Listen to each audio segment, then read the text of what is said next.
gamers, and welcome to episode 482 of the Super Ultra Podcast Arcade for January 25th, 2025. I am one of your hosts, Daniel Nicholson, and with me is my co-host, Dominic Stallworth. What's going on, Dominic?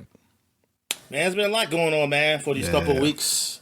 I keep forgetting to put the podcast on Facebook, but we still get viewers up there. Yeah. Those old people love us, Dominic. Yeah. That's why we got to tone down the old hate rhetoric. And there's something broken with the Facebook one, because I posted on mine, and then it say, hey, do you want to post it on the SuperPod one too? Mm-hmm. So it does it at the same time without me having to keep going to the other page. Yeah. But the problem is that one time I looked over there, I was like, I don't see none of the podcast. I see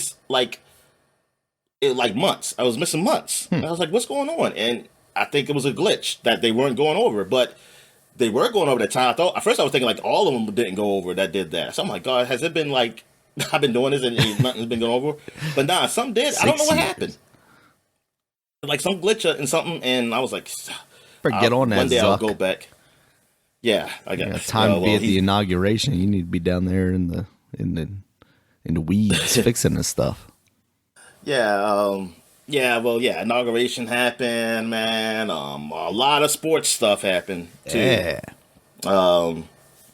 And fire is still happening in California, but it seems to be getting somewhat better, depending on who you ask, I guess. It's been crazy this month, man. This new year has been. It's like things just hit this went off, man. Just went pretty new fast. Year, same old shit, Dominic. Yeah, I must say, hey, I hope this year is good. I guess it depends where you are on the spectrum here, where you at. All right, so I'll start with sports, of course, and by the time you hear this podcast, the Washington Commanders will have been. And there will be one of the teams in the Super Bowl by the time you hear this podcast. So it's quite possible. I am thrilled. I mean, it's crazy that they even got this far. I mean, I was just happy. Truly confirming we are in the worst timeline, Dominic. To just be in a playoff. I was like, oh, this team just got a rookie quarterback, took it to the playoffs. So that's good. That's good for the future. And then they won the first game, and then they go in and beat the number one seed in the NFC, and they scored a ton of points, and game was crazy. And I was like, oh my God, I was like, hey, babe, at some point, because I was at a bar watching this, and man, people were just going crazy in there. And there were some Lions fans, because one guy I actually seen wearing a Lions jersey, and then some other people who were cheering, but I didn't see them wearing no gear or anything. And come to find out, they were here for the inauguration. I know one because I was with my sister's friends from a job, and I know one of them was she didn't like that. She didn't like I was like, how you don't even know them? You know who they are, but it's I guess it's only enough for them to know that they go to inauguration and they gotta be something. But no, I know a guy who came with us. I know he went over there he was getting high fives to people when we got a touchdown, and he just pretend he didn't know that they were Lions fans, so he's running to high fives. And then he told him, and he started talking to him and stuff like that. But no, they were cool. He said they were cool. He got invited to the inauguration. It was nice. Yeah. He got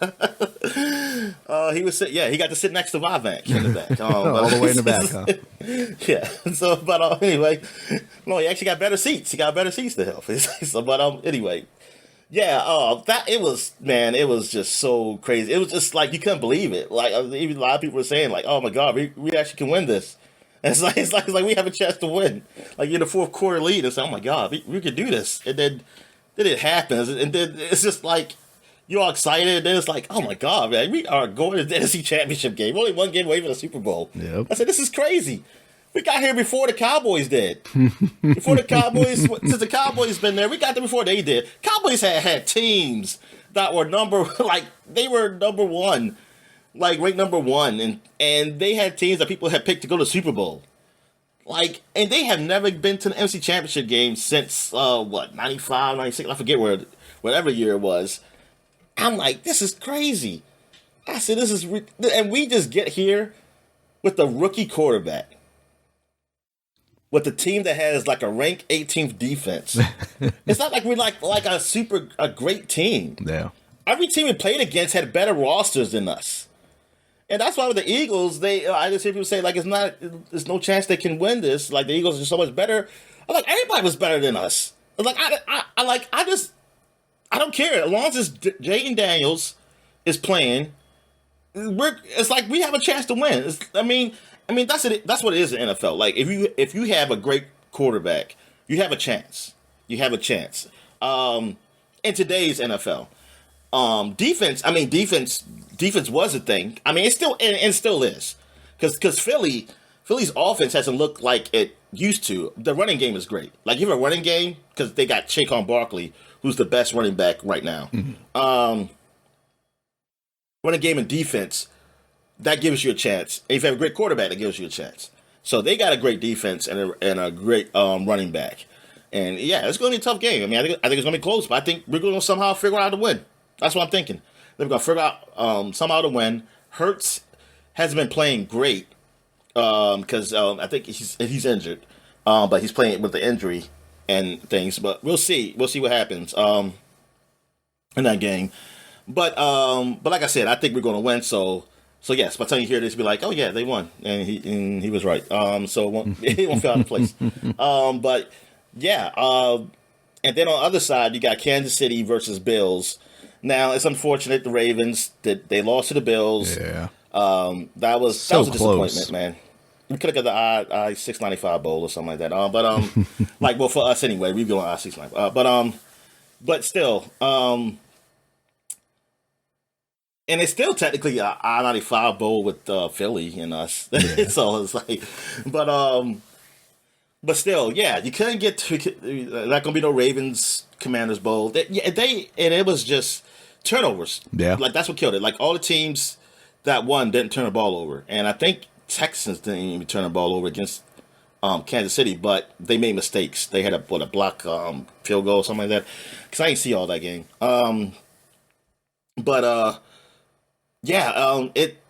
Turnovers hurt the Ravens. I mean, early on, Lamar fumbled, they threw an interception. Mm-hmm. That wasn't great, but the second half, they were looking great. Good. Because it's like, okay, they finally got things moving. They got the groove back, and they're moving. And then Andrews fumbled. Oh my God, that fumble hurt us. But we got the ball back to still have a chance to tie it, and that. Got the touchdown, but we didn't get the 2-point conversion, and his hands fell out. Yeah, I know he has to feel awful, man, but I kind of wish it shouldn't even came to that. I think the Ravens were the better team to me. They were the better team. I mean, what Josh Allen did, the quarterback for the Bills, is that like people say, well, Darren, he really do much. Yeah, exactly. He didn't turn the ball over. He did what he had to do. I mean, he did a lot. He's running that fucking ball in too. Well, I mean that wasn't. I mean, okay. I guess you think it's a lot. I don't think it's a lot. I think it's all right. I think he did all right. It wasn't enough to like the Ravens didn't turn the ball over. They would have won. Oh yeah, he wasn't showing out necessarily, but he showed up. That's what I'm saying. That it. Well, yeah, okay, but I just think that. He got away with it. Yeah. I just think if the ball wasn't with the line, if it was on the line, like if the Ravens would have got that, I don't think he could have gone down. I don't think he could have gone down the field. Yeah. If they had to. That's the thing. I think he didn't want to mess up, and he did his job. I mean, he did. Yeah, everything he did was safe and it was good. I mean, it worked, and they ran the ball. See, if the Ravens could have stopped their run, that really would have killed them. Yeah. But they couldn't. That was really one of the bad things. And Ravens wasn't running early. They weren't running early, but they were running later on. They started really running. But like I said, turnovers, it kills it. It kills everything. It makes the flow. It makes the flow just go away because Ravens, they should have scored a lot. I mean, they look like they could easily just move the ball, but then there's just something just goes wrong, and it's like, man, it sucks. And I mean, Bills they're a good team. I mean, they were the number 2 seed by record-wise, and like I think they can beat the Chiefs because I think both those teams were technically better than the Chiefs. The Chiefs are just a team that they they can play like what's the word I'm looking for? Like The script can be wherever written the for them to situation is, win. they play with wherever the situation is. They can adapt to it. That's what it seems like. Whatever's going on in the game, they will adapt, and they just win, and they win, and they don't turn over at crucial moments, and they don't mess up at like inopportune times. Like they will take when you mess up, they will take advantage of it. They will take the opportunity to make something happen. That's like what they are. Like they don't look that incredible like they used to. They used to be like a prolific offense. Like they score fast. I mean, they did have like one of the best wide receivers, Tyreek Hill. Like ever since they lost him, they've been okay on offense, and they just been okay. But the defense has gotten better. They've been focusing on defense, and the defense is good. Defense has been keeping them in games, even when they don't score. So that's why they're what were they? 15-2. And technically, they'd probably be 16-1 if they didn't just give away that last game. So in the Texas game, I know some people were saying some ref stuff. Like I didn't watch the whole game, so I can't really say. I know a lot of people were saying there were bad calls though. Yeah, in there that definitely game. were. And it's just like people just saying how the Chiefs could keep getting away with it. And I know I was listening to one in the podcast, and they were just saying that. Yeah, it looks bad. It does looks bad for the NFL to see this, but the guy was saying like, what would be the why would the NFL want the Chiefs to win though? Like, what's the what do they get out of it? Do they get like the Chiefs winning all these games? Get three-peat merchandise. Yeah, that's what the guy was asking, and I don't really have an answer for that. But I just figured that dynasty people like dynasties. I thought that's what I thought. I thought that was a thing. Because it seemed like it doesn't seem like ratings go worse when dynasties happen. And the Chiefs seem to be really popular in Mahomes, but it makes Mahomes look like a bad guy because Mahomes was a really likable dude, like he was. But now, like with the ref thing, like because you saw on the sidelines when he did a flop, like he was hit like in bounds, but it was close. And he just did like a flop out of bounds to make it look like he got hit. And it's like, see, like I never blame him for what the refs do because like he can't. I say, well, he can't control them. But now I see now when people see that they're like, oh, you should manipulate the refs because I mean, look. At the end of the day, some people say you can't really blame him because if he sees that they're just doing this, it's like, well, then fine, I'm going to take advantage of it. Yeah. And that's okay. But you're a dick. I just say that. I said that's fine. I mean that's fine, but you're a dick too. Also, I mean that's just pretty fucked up. I mean you can still do that though. You can still do that, and like that's fine. Like look, everybody does it. Like well, basketball and soccer do it a hell of a lot more than football. Yeah, it's just like man, that sucks. Like I don't even like when my player would do it or something like that. If my player does that, I acknowledge when it's like a bad call on my team. Everybody gets bad calls. Like every team gets bad calls. I know some people say it just seems like the Chiefs always seem to get them, and and it's not really about the calls. It's when they happen. Because some Chiefs fans will say like, "Oh, we got this many calls." But it's like, yeah, you got them in like the first half. So like they come the second half, do it. But honestly, I'm like. I don't know. I only this year because I still told you I wasn't watching any Chiefs games like this year. like I only watched I watched the first game against the Ravens. I watched one because I was with my mom and she likes the Chiefs. It was I know the last game I watched, which was bullshit. The one they just put out there. Freaking third string guys and practice squad guys and people go off the street and had like Broncos just destroyed them because they were like, we're resting.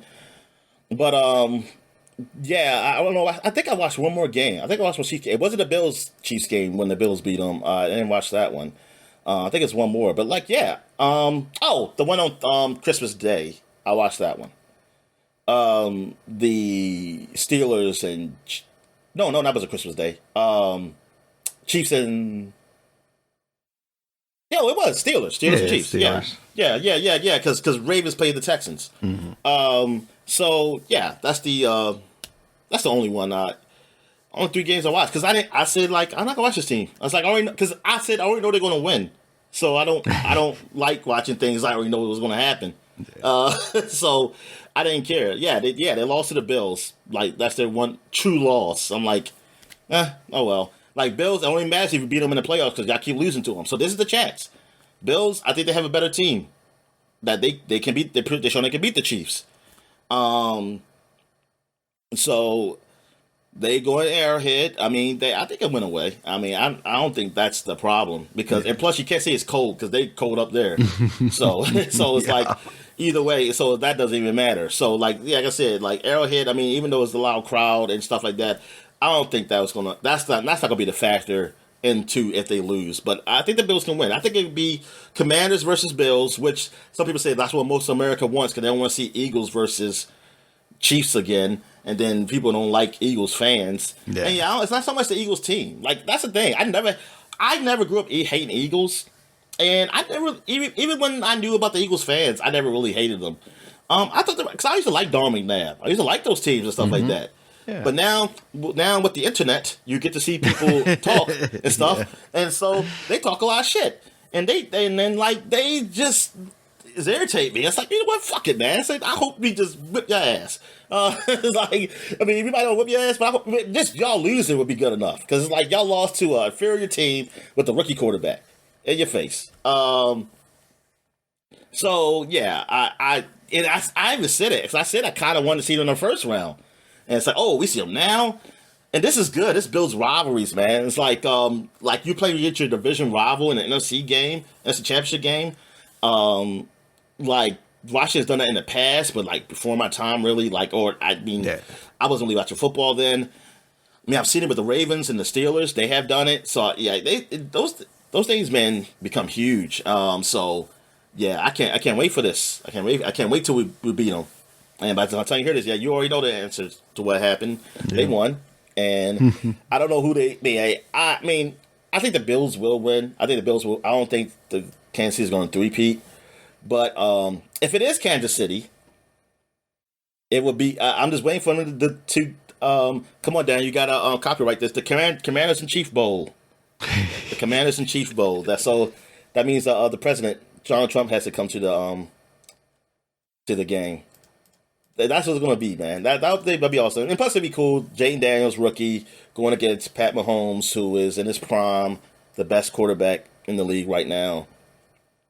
So, yeah, that'd be pretty cool. That would be a hell of a narrative. But we saw what happened that last time that narrative happened. Tom Brady came out. So yeah, Tom Brady was even in the. He so was that means goddamn Mahomes 40s. Going over, Dominic. Sorry. He was 40s. He was in his 40s, man, doing that, and that's the only reason why that's when I went down Patrick Mahomes. I didn't even like him as much. Yeah, because he lost to Tom Brady. He pissed me off, and I know people say injuries happen. I mean, how convenient that it had to happen then at that time. So yes, I blame him on not being in shape then. Shit. Anyway, but yeah, it's just that did really piss me off. But yeah, also another narrative be like, oh look, we had to get our names changed because it was called Redskins and that was a good name Americans, but y'all get the cute name Chiefs. Which hey, that's not bad, but Chiefs do the tomahawk thing, that just be really loud and stuff. Oh, well, I mean, come on. But so it's like you bastards. It's like I mean I can't hate them. I mean it's just I don't hate them for that though. I just like to just speak on how the hypocrisy of like how they really went hard at us and the Indians and stuff like that. I just felt like, man, if we were winning Super Bowls, they wouldn't touch us. Yeah, because we sucked. you were an easy target. Okay, yeah, the Chiefs were winning. But and hockey is like we're all white. We don't give a fuck. Like we're not going to lose anything. It's like no minorities watch us anyway. So that's why the Blackhawks get to keep it. And Atlanta, the Braves, well, they did stop the tomahawk. Like they stopped the jumbotron stuff doing it. Yeah, stopped encouraging it. Yeah. But the fans still do it. The fans will do it. But yeah, I mean, that's hard to rein in. Unless you just have you can't do that. Videos of the fan favorite players, saying like, "Hey guys, we really shouldn't be doing this anymore," Yeah, and then fans will probably just turn on them, honestly, and then. Oh no, yeah, they will. They will turn on you. All my favorite players have wronged me, Dominic. Oh, they will quickly turn on you, man. I mean, hell, they turn on people just for like just. That's what I say. I want no politics. Like, you don't want to hear about anybody, even their affiliation. But I was like. I mean, you can do that, but it's like, that's kind of hard. I mean, like, if somebody just asked me a question just about, like, what's a problem that you want to solve, you're like, oh, yeah, I want something like the government to help us with this, blah, blah. You think, obviously, like, well, he can't be a Republican because he wants some big government. Boo! He wants to be a Obama lover or something. But it's like, dude, I mean, like, I like, for me, I never really took that to heart unless it was something that's hurtful that they were for. That was really hurtful. But like, I was like, oh yeah, they're Republicans. So okay, yeah, I don't believe that, but he better go hit a home run for my team or get a touchdown. I don't care. But yeah, so what's going on? Oh yeah, well, okay, what else happening? NBA, I'm not paying attention to that. I know Washington is the only team I think that has not won 10 games yet. So yeah, we're doing it. So look, oh yeah, because look, it was Washington had lost. They played on the same day. The Wizards played on the same day as the Commanders, and they were playing at the same time too. And I was like, damn, man, I know what are the TV ratings for this game in the DC area. This gotta be like one. So like they lost. But Jordan Poole, he did break a record for the most threes as a Wizard. Oh wow! I mean, come on, man, they all have to shoot three. I'm surprised. I was like, darn, man, like I'm surprised. Somebody should have had that record like some weeks ago, maybe. So I was like, but no, but like that's I guess it's cool. But they lost, and so it's like it was like, oh, it's a good day for everybody, because the Wizards losing. Like you want them to lose because you want them to get their first draft, like the first pick of the draft, and then the also of course Commanders winning, going to the championship. But yeah, they still suck. Baseball season, man, Dodgers are just buying everybody. Like Dodgers are just got the super team, and here's the thing: like I get confused on with people, because like I was looking at this show. And they were saying, "Is Dodgers ruining baseball?" And then the guys were arguing how they're not ruining it. Your team, the teams, like the fans are saying, like, "Oh, they're doing this or ruining baseball." And they say the team say, "Look, you can go buy, you can get these guys too. Like, is that fair if they can afford it? It's like, it's not like these other teams can't afford to get them.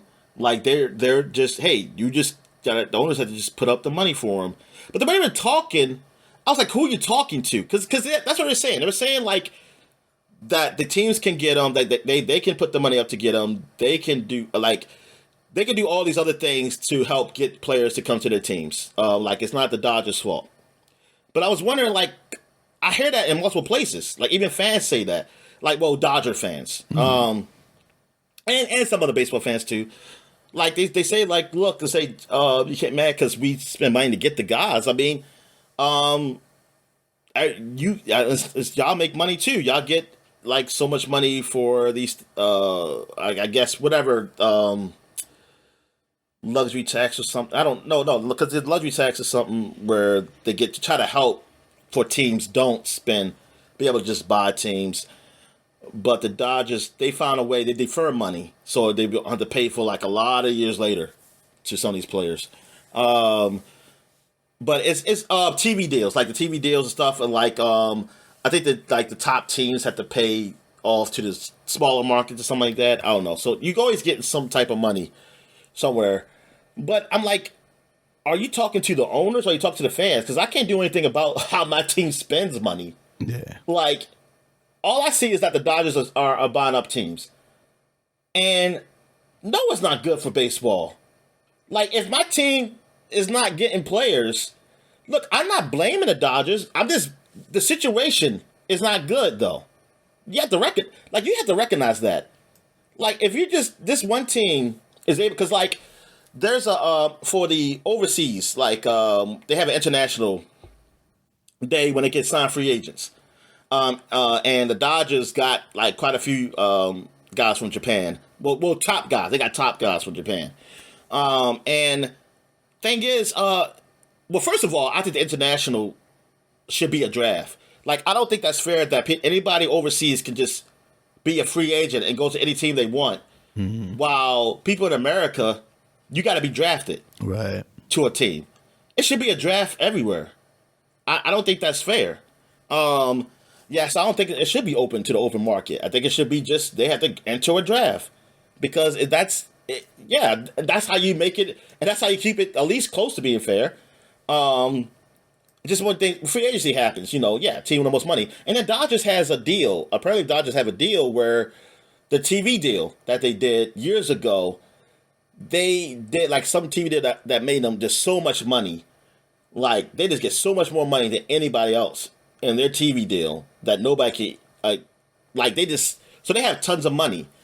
And some fans say, well, it's not our fault that our owners were smart with their money. I said, that's the thing. I said, I'm not blaming them. No one's blaming the owners for being what they are. It's just that who's going to fucking care if the one team has all the players? He has all great players, and your team they don't have a chance. Now people would say that, hey, the number one team or the team with the highest payroll don't win all the time. That's true. No, they don't. But they get there. They have a chance. They have a chance to. That's the thing. That's the whole point. It's not that you're guaranteed a win. It's that you guaranteed a chance. But you're almost guaranteed a chance. Unless you just really fuck up. Like, there's some teams that they spend so much money and then those guys just don't pan out. And they have to still pay them. So there's that. But here, it's like, yo, you're going to have a chance, though. You're not guaranteed to win. No, you're not. And, like, yeah, it's going to be like one of those days where you lose and somebody says, oh, yeah, we beat the team who had highest payroll. They were number one. And, yeah, that's great. But you know what? You're always there, though. That's the thing. I would love to have a team that is always in the postseason. But I don't know what the Orioles will have a chance to do that. I mean, it's bad enough we got the Yankees in here. And now I'm just hoping the guys we have just become a whole lot better so we can stay good. But, yeah, for like the small market team, well, we're a small market. And then like Tampa Bay or something like that, or like what's another small market team we got? Athletics. What the fuck going on with them? They trying to get to Las Vegas. They don't even really got a real home now. They're in Sacramento. Like for all those teams, and like it's like they can never be consistent. Like they'll maybe one day to make a run, but then it's like, okay, then they just suck. And then but you always gonna see, like, if you got a team with some money or something like that, they always like competing. They're always there. And the Dodgers, like, ever since like they had sold that team some years ago, when that owner had divorced, I don't even know what the story fucking was with that. But ever since the team had done that, these owners who are with the Dodgers now, they got money, and then they got, like I said, the TV deal that happened that just gives so much money. It just makes the sport like, it's like, come on, man. It's like I was loving baseball again. Like Yankees weren't like really buying up everybody, as they usually do. Like they'll get some players, but it wasn't big. But now it's like, yo, this ain't cool. And I don't know, it's something that baseball has to deal with. It's like, no, I'm not blaming. Like, nobody's ever saying they blame the team. Like, it makes people sound stupid. Like, they saying, like, oh, they shouldn't get it. Like, if even they could, you do it. You know what I mean? It should be like a rule. Like, it should be something that really make it hard for you to do that. Like, first, the international, like I said, I don't know why baseball had it like that. Wait, internationally, it's just a free agent? I'm like, come on, man. I say, nah, man, those people got into the draft. They gotta get something like an option for everybody to have a chance to get those players. and you can't just keep the people up top that's still eating. Yeah. All right. All right. That's all I had to say. You got anything to say about wrestling? Just a little bit. We are, winding down to the Royal Rumble. I think that's only like a week away at this point. And that's on Peacock? And that's on Peacock, yeah. I don't know about internationally if that's something that you can watch on Netflix. We don't care, Daniel. Yeah. It's all about America over here. I'm just thinking about VPNs, though. That's all. Yeah, I still don't quite understand that whole deal. But yeah, that'll be available on Peacock here. They're also, tonight, as of recording this on Saturday, they're doing another Saturday night's main event that's going to be on CBS. And that's got some fun matches on there. But really, it's kind of weird because, like, the world title match, Gunther versus Jey Uso, is like, okay, that's the world title match, but there's a good chance that Cody Rhodes and Kevin Owens, who are just having like a segment about their match leading up to at the Royal Rumble, is probably going to main event it because like Shawn Michaels is going to be overseeing the contract signing or whatever. And that's kind of silly. I mean, you aren't going to get many opportunities for when you have double champions and not two distinct like pay-per-views for shows like they were doing at one point during the brand split. Like, you're not going to get many opportunities for a guy like Gunther with his title to main event, and this would be like the perfect opportunity for that. So hopefully that's not what they're going to end up doing. But yeah, it'll be fun tonight, but nothing really too much to say. I'm watching more wrestling now that it is available on the streaming services, but it's just not a lot to necessarily talk about at the moment.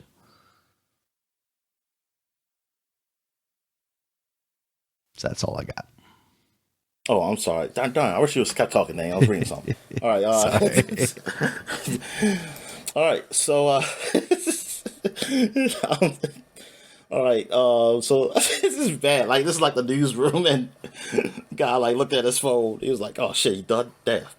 He's like, all right. So we get to what we've been watching. So I watched a couple movies. I saw Den of Thieves. It wasn't by choice, but I watched it, and it was been okay. Seeing though. that advertised. Who's in that one? Well, you've been seeing the first one. I mean, the second one. The second one's out now. Gotcha. Den of Thieves 2. This came out 2018, I want to say. So it's been a while. And okay. Yeah, it was some reason. I don't know why I clicked on the article because I didn't really care, but I did because I guess Google found out I looked up something for Den of Thieves, and they started putting Den of Thieves stuff up there, and then they said, "Why it takes so long for this movie to come out?" And I'm just thinking, like I said, I hope it don't take this long for part 3 to come out. And I'm thinking, like, well, oh, you like this movie? I'll say, okay. Because I'm thinking, like, who the fuck cares? I was like, but I think that's why I clicked on it. I was like, is that good? Because I thought 1 was okay. But yes, Den of Thieves, it was COVID. That was the reason. Like, COVID and some injuries and shit.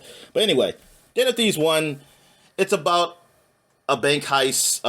These guys who's creating this huge heist. And O'Shea, which is which we call Ice it Cube's son, yeah. Ice Cube's son, and O'Shea Jr. I should say he's in it. Also, Gerard Butler is in it. He plays a cop, like a pretty like he plays like one of those tough SWAT guys. It kind of reminds you of what we call it. What's it? The Shield, like a Shield. Almost seems like a Shield type of Vic dude. Mackey. Yeah. No nonsense. He's not. Well, I want to say he's not exactly dirty, but he's on the. He's on the line. He's like there. Okay. Yeah, he's like there. He might mean, but he wasn't. Yeah, he wasn't trying to steal money. He's going at these guys. But so yeah, and O'Shea is working with the guys who are actually doing the thieving.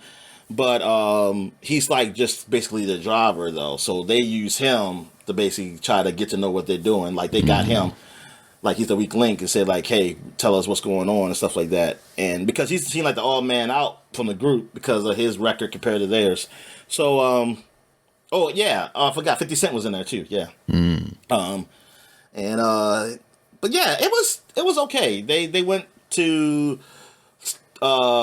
steal from I don't know what's the place called, like the places where all the government money is, stuff like the government, the Treasury. not government.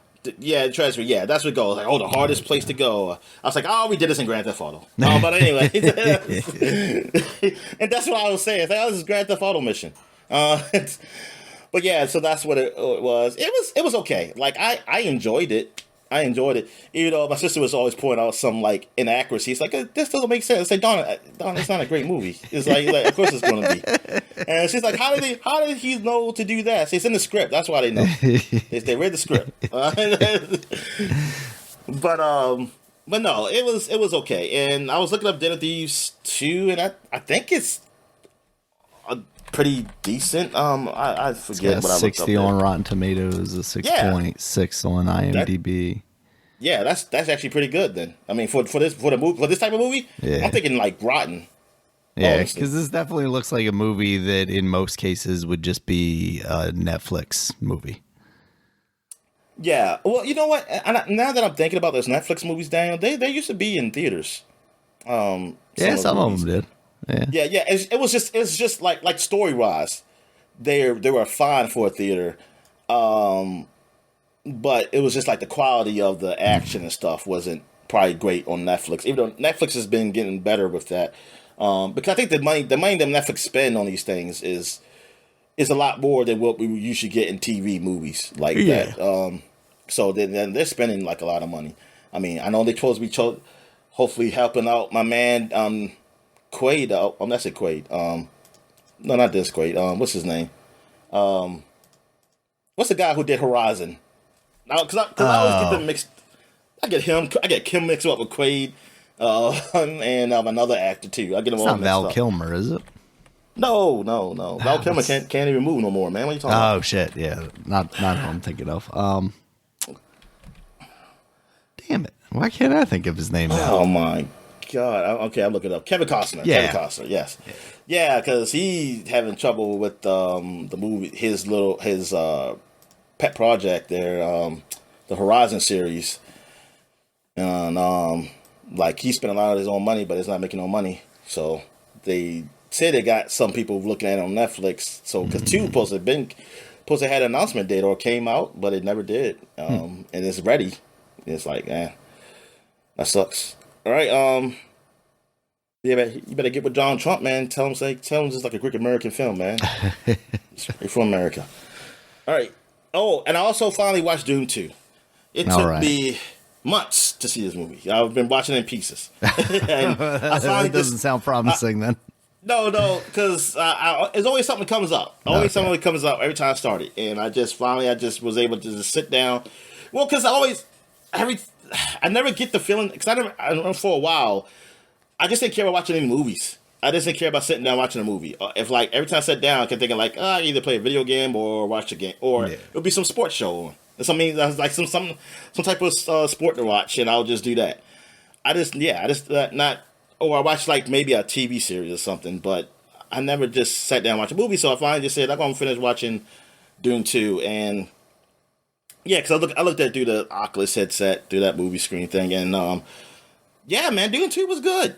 I thought, it was definitely better than the first one. Yeah. Like, yeah, it was really good, really well done. I mean, the action was good. The story was pretty good. I'm curious where this goes, because I'm like, okay, am I supposed to be liking the direction he's going in this, or am I not supposed to like it? Yeah. Am I supposed to be on Zendaya's side, even though I don't understand what side? And that's why I have to go back, because I'm very confused. I'm like, what does she want him to do?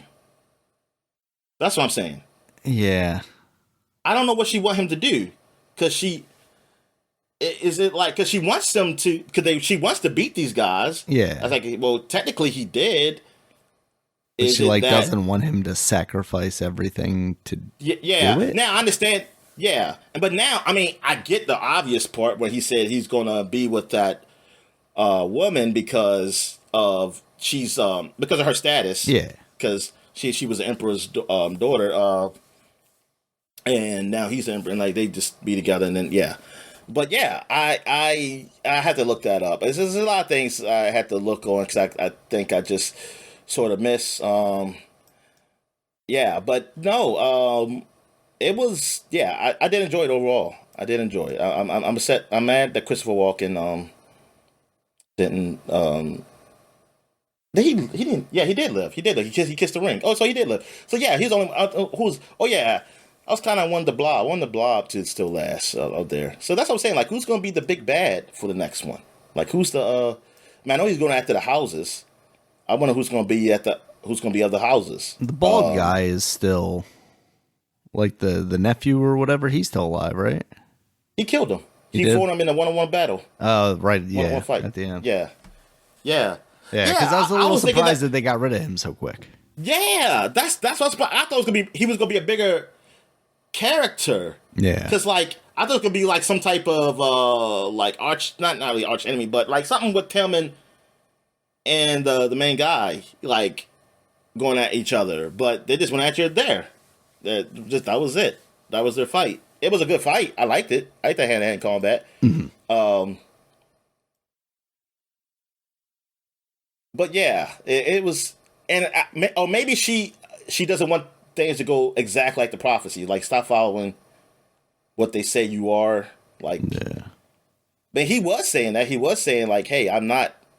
Yeah, but it's almost like he's embracing it. Now. Yeah, I think I wonder if part of it is like him playing into that, or if he actually believes that he has to go that way to make it happen. Because I was thinking like it's a long con. Like he doesn't really believe it, and that's what he keep telling her like, "Hey, like I love you as long as I breathe." Oh god, sound like a fucking love story. Fuck. But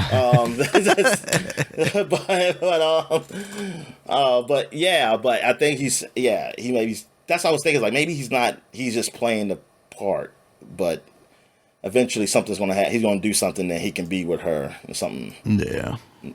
They can live in their little oasis. Like but whatever. But yeah, it's a good movie. I like it. So I don't know when did they announce when Dune they got the already like announced date ready for it or not? Let's see, Dune 3. It says 2026 up here, but December 16th, 2026 up here. I don't know that's official up here for Google, but I see that. That feels like a real enough date around the time that would come out. Yeah. Is it going to be called Messiah? Or that's just what this fake trailer is? Probably just that. Let's see. Yeah. Denis Villeneuve says Dune 3 is not like a trilogy and will be his last Dune movie. So it's not like a trilogy, but there are going to be 3 of these movies, Dominic. I don't know what that means. Yeah. It means it's not going to actually end, and then the studio is just going to keep running with it. Yeah. Yeah, they have quite a few names in here, man. Yeah, because I thought that guy was dead. Josh Brolin. When I saw him, I was like, oh, yeah, he's still alive. I say that's good because I was upset that whatchamacallit died. From the first one, Aquaman. Yeah, Dakota Johnson or whatever his name is in the movie. Yeah, I'm trying to figure out who was the bald kid. I'm trying to see who he was, like as an actor. I'd seen him, I think, in something else because I looked him up. I gotta know his name because based on these pictures, I don't. Oh, Austin Butler, I think. Yeah, he looks completely different with hair. Austin Butler, that's his name? Yeah. Oh yeah, he's the one that played Elvis. Oh, okay. Which is kind of weird. He was also in Once Upon a Time in Hollywood. Yes, he was the one that I think he got his balls bit by the dog. Yeah. Yep, and Bike Riders. That's right, because I seen some of Bike Riders. I never did finish that movie. What movie was that? Bike Riders. The Bike Riders. It's not really a documentary. It's about a documentary that was done. Okay. It's got Tom Hardy in it. So I guess we get to what we're playing. So what you been playing, man? All right, so I've been continuing playing the games I talked about a couple weeks ago when we last recorded. Duck Detective. I did want to go back and give this a little bit of credit. It does have a mode where it will highlight when you get the answers right in the kind of word searchification of the puzzle solving. But I still like it. To me, that just feels like, okay, then I'm going in and I've gotten all the clues and I'm still having trouble like figuring this out. If then I'm just kind of like swapping in answers like until I get that green light and then it's like, oh yeah, this happened. And I just, again, maybe it's just my inability to solve these problems, or because everybody here hear talking about it is like, oh yeah, it's a great game. So like clearly they're solving these puzzles themselves, I would assume. So I just feel a little stupid playing it, honestly. And then thank goodness you're here. I gotta give it a little more credit too. It's still not like doing a whole lot for me, but I do want to finish it just because it doesn't sound like it's that long of an experience. I gotta be super close to the end at this point after the second play session. I don't know if it's I think it's the second one. But still, it mostly just relies on like visual gags and you kind of clicking with this humor, and it's really not doing much for me in that department. You just ain't no such a humor, Daniel. It's just doesn't gel with the Brits, Dominic. But I did go back to Prince of Persia and the Lost Crown. I was pretty determined to get past the boss where I had basically stopped playing the game because it felt like it was impossible. I found myself looking up videos to see like what people were doing to block some of the moves, and it helped out a lot. I was able to finally get through that after still quite a few tries. And now I'm progressing. I've beaten another boss, and now I'm on to another boss that I'm having a little bit of trouble with. I'm very close. Like, I'm on the cusp of beating it, so it feels like that thing where it's like, I can do this now. It's not like I just can't do it, like I'm in the wrong place or something like that. It's just like getting all the skills together and with the occasional amount of like RNG luck that I'm going to overcome. Although I have seen like some people recommend different, what are they called? I want to say amulets. You get different like power ups or augmentations, I guess, to your powers. And I've seen people recommend some different ones. So I might go down that path and see. I just in the Metroidvania format, I like, in like the Metroid series, I usually typically, as I progress, get to a point where like weaker enemies, I'm basically like one or two shotting, and it's also a shooter usually, so you're not really getting that close to enemies. Whereas this game, it's all melee combat, and it's very good. Like they did a good job with the feel of this. You have your parries, you have your dodges. It feels well fleshed out as a combat system, but I would just love to be able to run through some of these enemies, one slash them and then move on. I don't want to like engage with each of the enemies as I'm just trying to backtrack to a save point or something like that. And I think that part of that is why I'm having a slightly more negative reaction to this game than I would have expected necessarily. It also feels like maybe it's a little too big. Like, I got to this part where it's like, okay, now you're going to go to these 4 different areas, and like they pull up the map and they show me where these areas are, and they're like halfway the distance of the map off of the map. And I'm like, why did this area just get that much bigger? It doesn't need to be like this. But it actually didn't turn out to be too bad. And I will say, like, some of the platforming in this, it's like Guacamelee levels of like, they expect you to actually be really good at this. It's not just like you're gonna get lucky and get through some of these jumps. I'm pretty sure you're familiar with like Guacamelee, when they had you turning off like transferring the different dimensions and stuff while you're having to use your like charging power or whatever like that. It's kind of like that, where you're having to do like a dash and then a double jump, and then you're having to use your like shadow thing where you get transported back to the shadow, and just like all at once in these pretty short form bursts.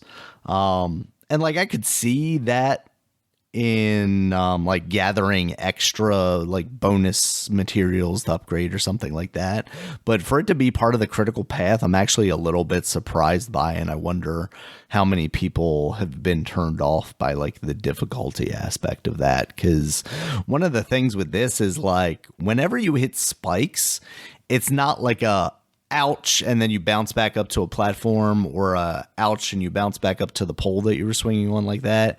It's a hard restart at the last like ground you touched, which I could see being pretty aggravating for people. I've luckily been able to get through most of the encounters that I've had so far without too much trouble, but I could definitely see it becoming frustrating in the same way that I've struggled a little bit with the bosses, but still a good game, still, you know, looking forward to finishing it. Might check out the DLC. It sounds like some of the stuff in there is pretty intricate too, but they also take your powers away in the DLC apparently, so it sounds like maybe that's not a wait until you're done the game and then play DLC. It's maybe you should just play this as early as you can if you're into this game DLC. So I don't know if that's something I should just jump into now, or at this point, because I'm so used to having these powers and want to continue to finish the game with these powers and feeling comfortable with them, if I should just continue on, and then if I do feel the need to go back, get that DLC after the fact. So what have you been playing, Dominic? All right. So wait a minute. So do you recommend Duck Detective? If you've tried something like Case of the Golden Idol, which is a lower point of entry, just because like if you have Netflix, you can get that game on your phone or like an Android thing or an iPhone thing. Or if you have like Game Pass, you can try that out. Duck Detective is a little like family friendlier. There's not as much like a gruesome looking murder in it, which is one of the problems with me playing Case of the Golden Idol, like around the family. Wait a minute, isn't that like all pixelated? It is, but it's in that style of like almost like a Ren and Stimpy style almost. Oh, where it's just like exaggerated grossness. So yeah, it's a very ugly game. So Duck Detective is a lot friendlier that way. It's also, like I said, it is friendlier in the puzzle solving, because there are ways for you to get the answers. Whereas I don't think that's the case with the Case of the Golden Idol and the Rise of the Golden Idol. And I think like their level of thinking, like the way they want you to get to the answers, are very similar. Like they give you things that hint around the answer, but never actually give you the direct information that you need. You need to make assumptions about things. And I think that's like, maybe that's, I'm just thinking about these games wrong, is like, I shouldn't just be able to get the answer every time. Maybe I should be getting wrong answers and then going, oh, okay, well, that's not clearly the case. Let me look at this evidence again and then revisit that. Maybe that's what I'm doing wrong. I don't know. But yeah, I think it's not an expensive game. If you're looking for like a kind of word puzzle style game, it's a good game. It's maybe just not gelling with me as much as I was hoping it would. Oh, okay. So what I've been playing is I finally finished Metaphor ReFantazio.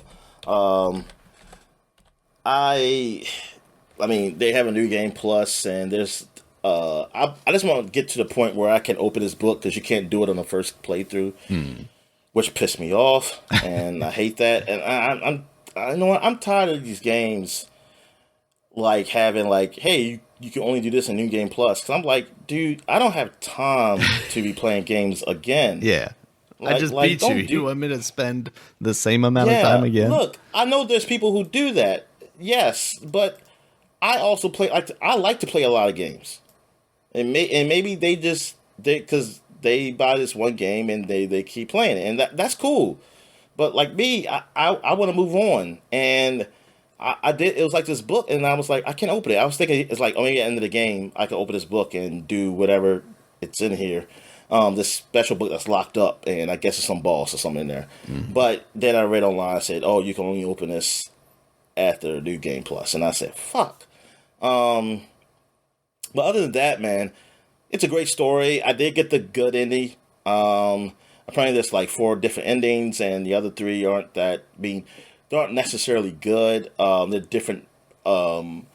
It's the way it is like, I think one of them is like really a bad ending, and the other one's more of like, I guess it's bad, but it's more of you being denial. That's what it seems like. You go somewhere, you go in like some other place, and you feel you be happy. Well, I guess you appear to be happy, but you just let the world burn, I guess. So, but nah, I did the good ending, and yeah, man, this game it's very good. It really touches on like it really touches on things that's very like of society, of like racism, class system, you know, yeah, and like the rich poor and stuff like that, even political in other ways, and like it touches a lot on that. And I mean, just like kind of Persona games do. I mean, just in a like just a different way, but it still comes to me the same.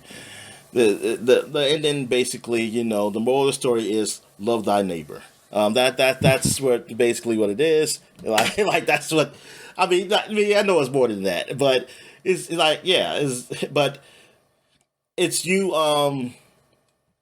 Yeah, you're trying to get like yeah, you're trying to, well, like I told you, you're trying to become king. Well, you're trying to get the prince to become king. You're in his place because he's under some spell or something. And you're not trying, and you're definitely trying to not let the church, because that's one of the antagonists, like of their religion. I forgot what the religion was called, but yeah, you're not trying to get them to have a king that represents them, and you're not trying to get Luis, who's like the main antagonist, another main antagonist, to become it, because he wants to. Well, you know that he murdered the king, and he put the spell. Well, you say you well, yeah, you're told that he put the spell on the prince, and so you know that, hey, he does some bad things. Now, what he's saying though, the things he wants to do when he becomes king, is like stuff you agree with though. So you're like, huh, he's saying some good things, but it's something else. He's like something's wrong, because like I know what he did to get here. And so, yeah, it does. I like that they do kind of complicate the antagonist with that, and really showing like how the society is just like ours, basically, in this fantasy world, and also that mystery. Like I told you, that you got this book that shows a world that's like our world, like in real life, and they talk about how things are done. It's like, oh, we don't have kings and kings. I have people who vote on who should be the leader, and blah blah blah. And but it also makes it sound like a utopia at the same time. Like it's our society, but to like if it was like better, like it's society as how we would, right, an idealized society. Yeah, like how you just look at, like how people in denial look at our society. I like to say. Yeah, that's what I like to say. Like, yeah, this is a fair society. You work hard. You can be what you want to be. You get the votes who you want to vote for and do, and yes, and all of those things matter. Yeah, and it's like everyone, has a place, and everything is good. So that yeah, and yeah, I used to question. I say I don't even really just say that word, but then as you go on, I realize okay, they're not. Like they go deeper with that, and it's good. Like this game is yeah, it was really fun. Yeah, it was really fun. I now I definitely see why this was up there for Game of the Year for some outlets like up the top game. And gameplay wise, like I definitely like their system, the system they have here with the archetypes. Like you also doing the combo system and everything. Man, it's just it's fun. It's fun getting a battle. I mean, I always like Persona battles too, and they stepped it up with this game. Yeah, I kind of wish there was more voice acting. There's a lot of voice acting in this game, but it's just some parts of like, come on, you couldn't hire those those voice actors to say talk here too, man. Come on, I ain't trying to read all this. But yeah, the game overall, it's one of the top games I played this year. So yeah, it's up there. So what else have I played? I also played the new Dynasty Warriors Origins that came out this month, and it does run. You know what? I guess I don't know. The demo didn't run that well on my PC, but the actual game, I guess they optimized it pretty real good. That even on an old 970, I can play the game. It doesn't look as it definitely doesn't look as good as like a traditional. The traditional video cards for today, but it runs. So I was like, oh, okay, good. I was really thinking like, oh man, I ain't gonna be able to play this game. I'm gonna have to buy it on an Xbox Series X or PS5. But no, yeah, it's actually it runs well. And the game so far is definitely different than other Dynasty Warrior games. Like you play as like they don't have a whole menu system like the old Dynasty Warriors where you can just be like, hey, I want to play as this character. You pick the character you want to play as. One of the old Dynasty Warrior character from actual real life and some of that you would be Cao Cao or Liu Bei or Liu Bei or whatever. No, you play as this no name character. You give him a name, and then he's kind of just been thrown into this world of Dynasty Warriors, like at the very beginning, like at the very almost at near the end of the Han Dynasty, and now it's becoming right before the three kingdoms begin to start. So you're seeing like all these like these leaders that from Dynasty Warrior games. They are young and they're just starting out. They're just early on. They're not their high ranking status yet, and so like you first start off with like Liu Bei's group, which I'm still with right now. So I don't know I don't know how this works in the story. Like at some point in the story, do you get to choose what group you want to be with, or does it just progress in a certain way? But it seems like because at some points, like the game, like in the story, it stops and like you see this woman and she's kind of talking to you as like in a like she makes time stop or something, or in the dream world or whatever, and she says like she knows you but you don't remember her, and it's almost like you're supposed to be here, and I guess you're supposed to be helping move things along to make peace in the land or some shit. So yeah, that's the way it plays. And now like they have an overview map like you can walk through. Like you can walk and you can like when you go to the next area, like you see the different cities or towns or whatever. And when you go to a certain town, you can buy stuff or whatever, like items or whatever. And they may have like a cutscene there to see, and then there'll be a place where you go to battle. Like, oh, this is the battle is, and then they have random like side battles everywhere that might pop up with like, hey, the Yellow Turban army is doing some damage to these farmers or something. Go help them. Yeah, and then you go fight them, like just to level up your character, like level up your weapons and things of that nature. Yeah, and then fighting is like Dynasty Warriors, but it's definitely more to this like than the other games. With it feels more like an action game than more like a traditional third party action game than a Dynasty Warriors game. So it's like almost like a good mixture. I mean, it kind of reminds me still of what like I said, those crossover games. I mean, it really, it's like, I think they learned a lot from those. Well, not learned, they the ones who did it, but, but they just took away from what they did there and add here, because it's not just button smashy. I mean, yes, you can hit the X and triangle button a lot, but they're gonna hit you back, and like you're gonna have to dodge in every way or block, because it's like some things, like sometimes when you hit them, they'll still be able to hit you. Like, so you gotta watch out for that. But yeah, but still tons of enemies like coming at you, and the graphics look so much better than compared to the last Dynasty Warriors I played was 8. I didn't play 9.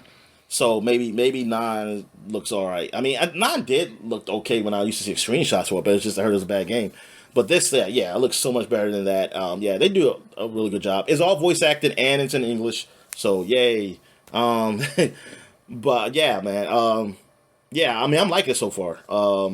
Like it's definitely a different take, and it's more of a linear take on it of this game. Like, so yeah, it's because usually you pick your character, you go through their story, then you pick another character, you go through a story. Like you pick and which side they're on, the Shu army, or the Wei army, or the Wu army.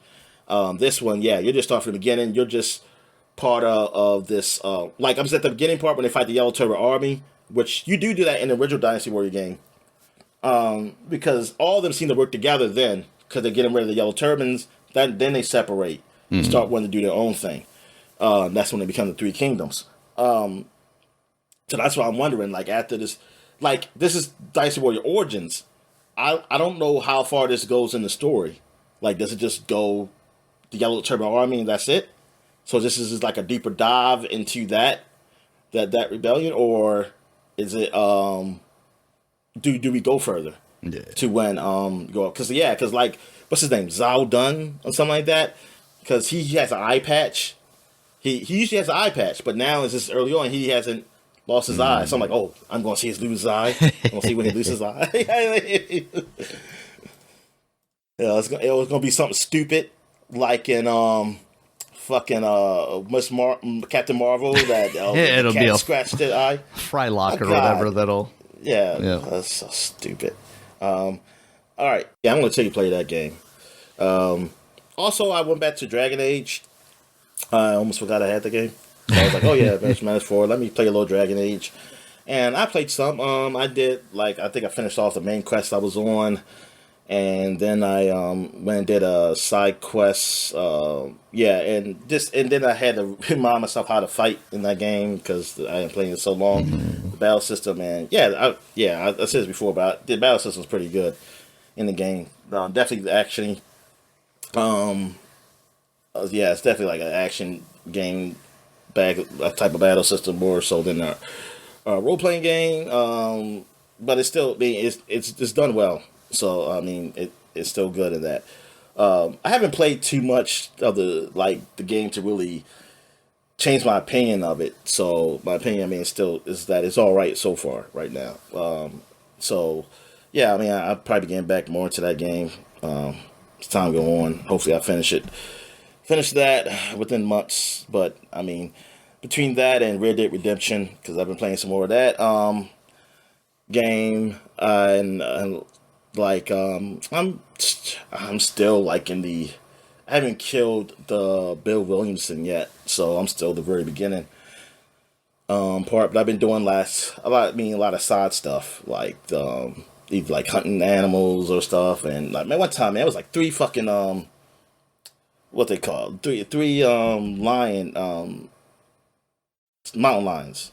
Yeah, 3 mountain lions coming at me at the same time. I had 2 come at me one time, but when on my 360 days, but I ain't never had 3. And because, like, even though I got it so I can't die, my horse can die, and that's what happened. And Yeah, protect that horse down. Yeah, get a code for him man, too. Those sons of bitches. Yeah, and it was funny because I was chasing a wolf, because I was trying to do the I don't know, was it survivalist, or it's one of the challenges. Challenges is like to kill 5 wolves with a knife. And I was like, okay. And then one wolf man, because like after you kill like two, I usually only see like three at a time. And after you kill like two, the one will run away, because I guess he's smart. And I was like, I got to run after it. So I was trying to run after it, and that's when the mountain lions came. And I was like, what? I said, go attack the wolf.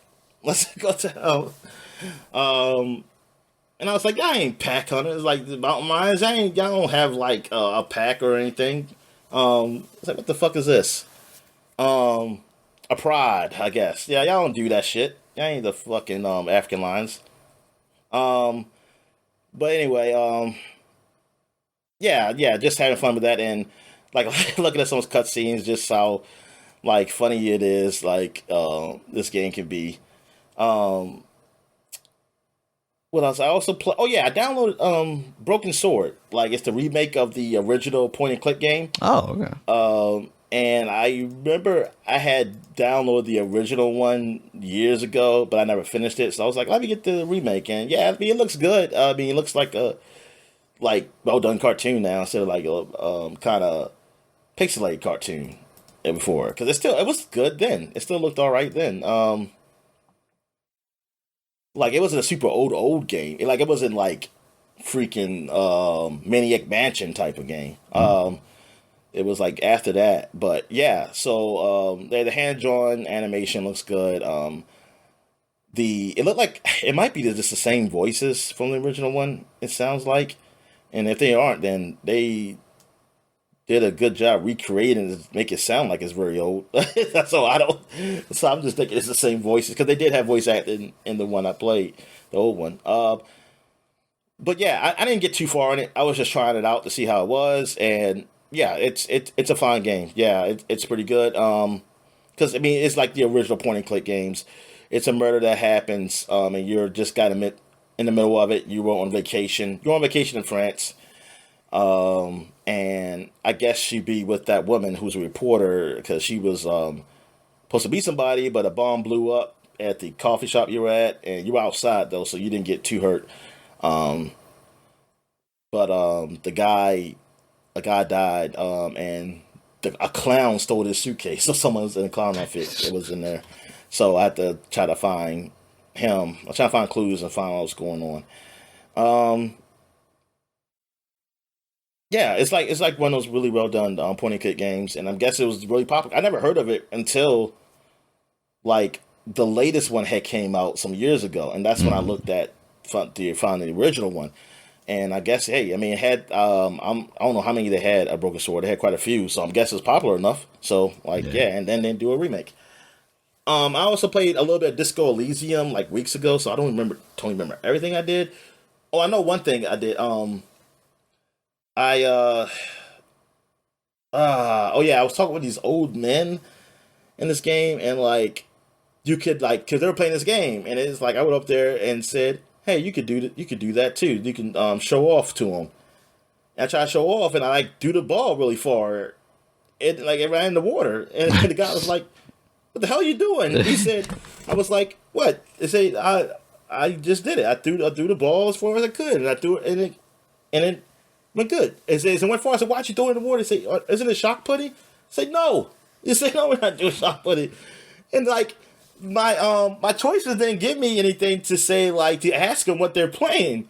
It just told me like my conscious because they have it like you're conscious of something's talking to you and telling you like, hey, you can do this or something like that, or you don't know this, or like that's how the game goes. Like I guess I don't know, maybe a little crazy. Yeah, I think you're supposed to have, it's supposed to be like a mental spectrum, I think, or the different answers basically reflective of your mental state.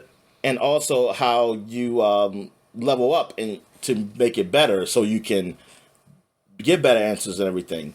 Because at one point, like, I had a smile on my face and I just couldn't get rid of it. And then I think I forgot what I did. And like I finally looked like somewhat normal. Yeah,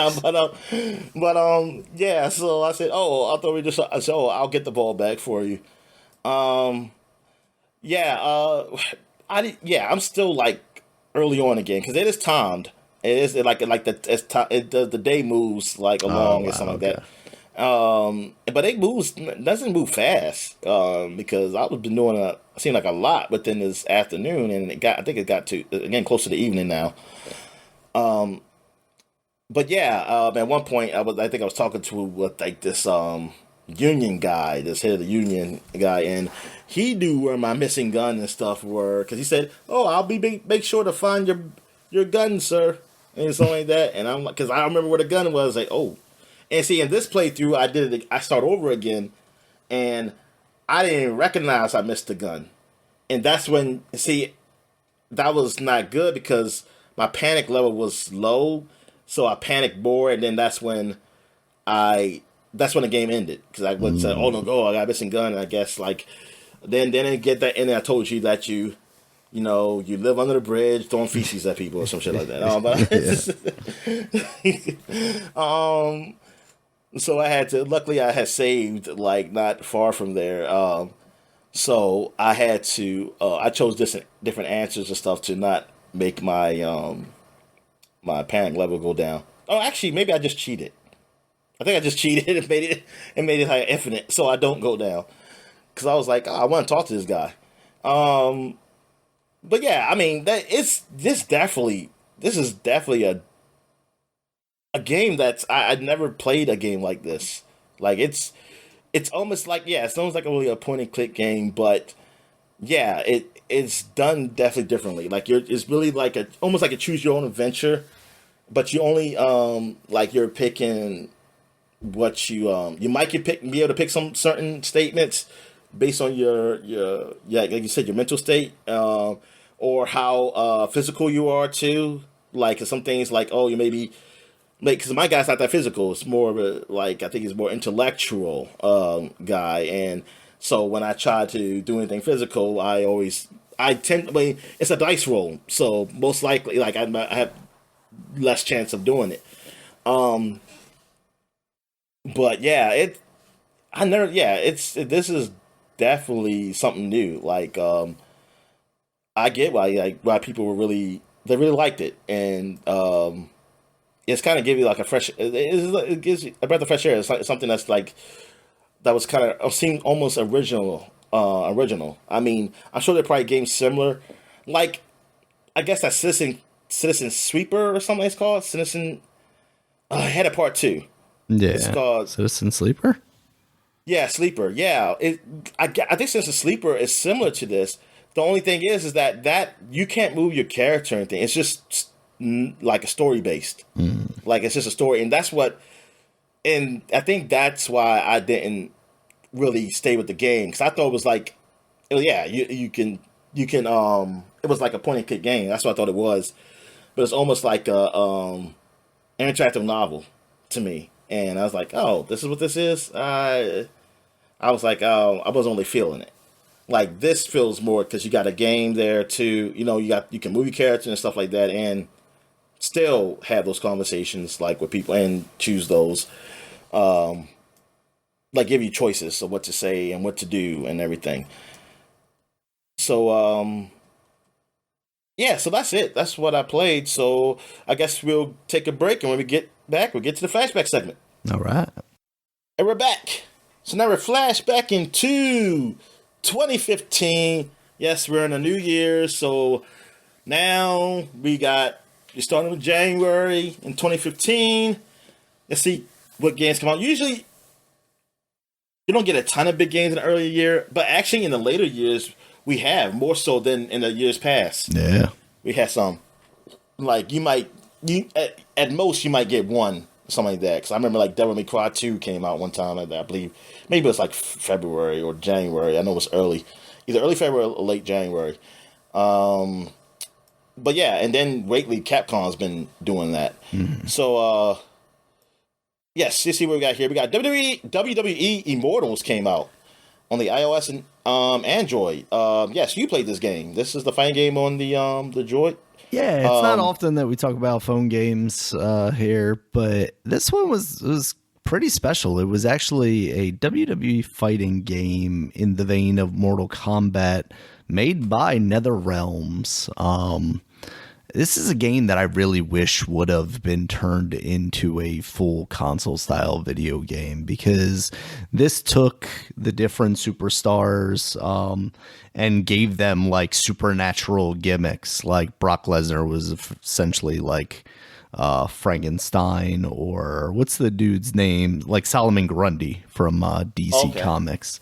And Daniel Bryan was like half goat, half person. Triple H, of course, was just Shao Kahn, stuff like that. And it was a really cool concept, and actually played pretty well for a phone game. It's just a shame it never came to fruition as like a full actual game. I would have loved to seen that, but I'd spent some time with it. It's not something that was like awesome. It was still a phone game at the end of the day, but I enjoyed the little bit of time that I put into it. All right. So the next game we got Saints Row: Get Out of Hell. This is the the expansion of the Saints Row game. It's about like Gat is like one of those characters you always see. And I'm guessing he's in hell and you have to get out of there. I don't like that. I don't know much about the story behind that. And I guess you play as him, because you don't usually play as him. Yeah, you played as Johnny Gat. Yeah. Okay. Oh, yeah. So this is like, the first time I think you actually play as him, because usually you're your own character in those games. I think this was okay. I mean, it was okay. Pretty positive, 60, even coming off of 4, Well, Metacritic gave it a 65. That's actually lower than what I thought. I was thinking 70s. But, I mean, Game Informer gave it a 7.5. GameSpot gave it a 7. Destroyer gave it an 8. I think Eurogamer really brought it down, gave it a 6. IGN gave it a 7.8. So, you know what? These are like all the biggest ones. And I guess there must be a lot of other smaller publications that gave it a low score. Because based on these, I would think around 7. Yeah. Like the lowest one I see is PC Gamer 67. Eurogamer 6. Everybody else is like a 7 or up. Yeah, it's pretty weird. Well, actually, Games Radar Plus gave it a 2.5 stars.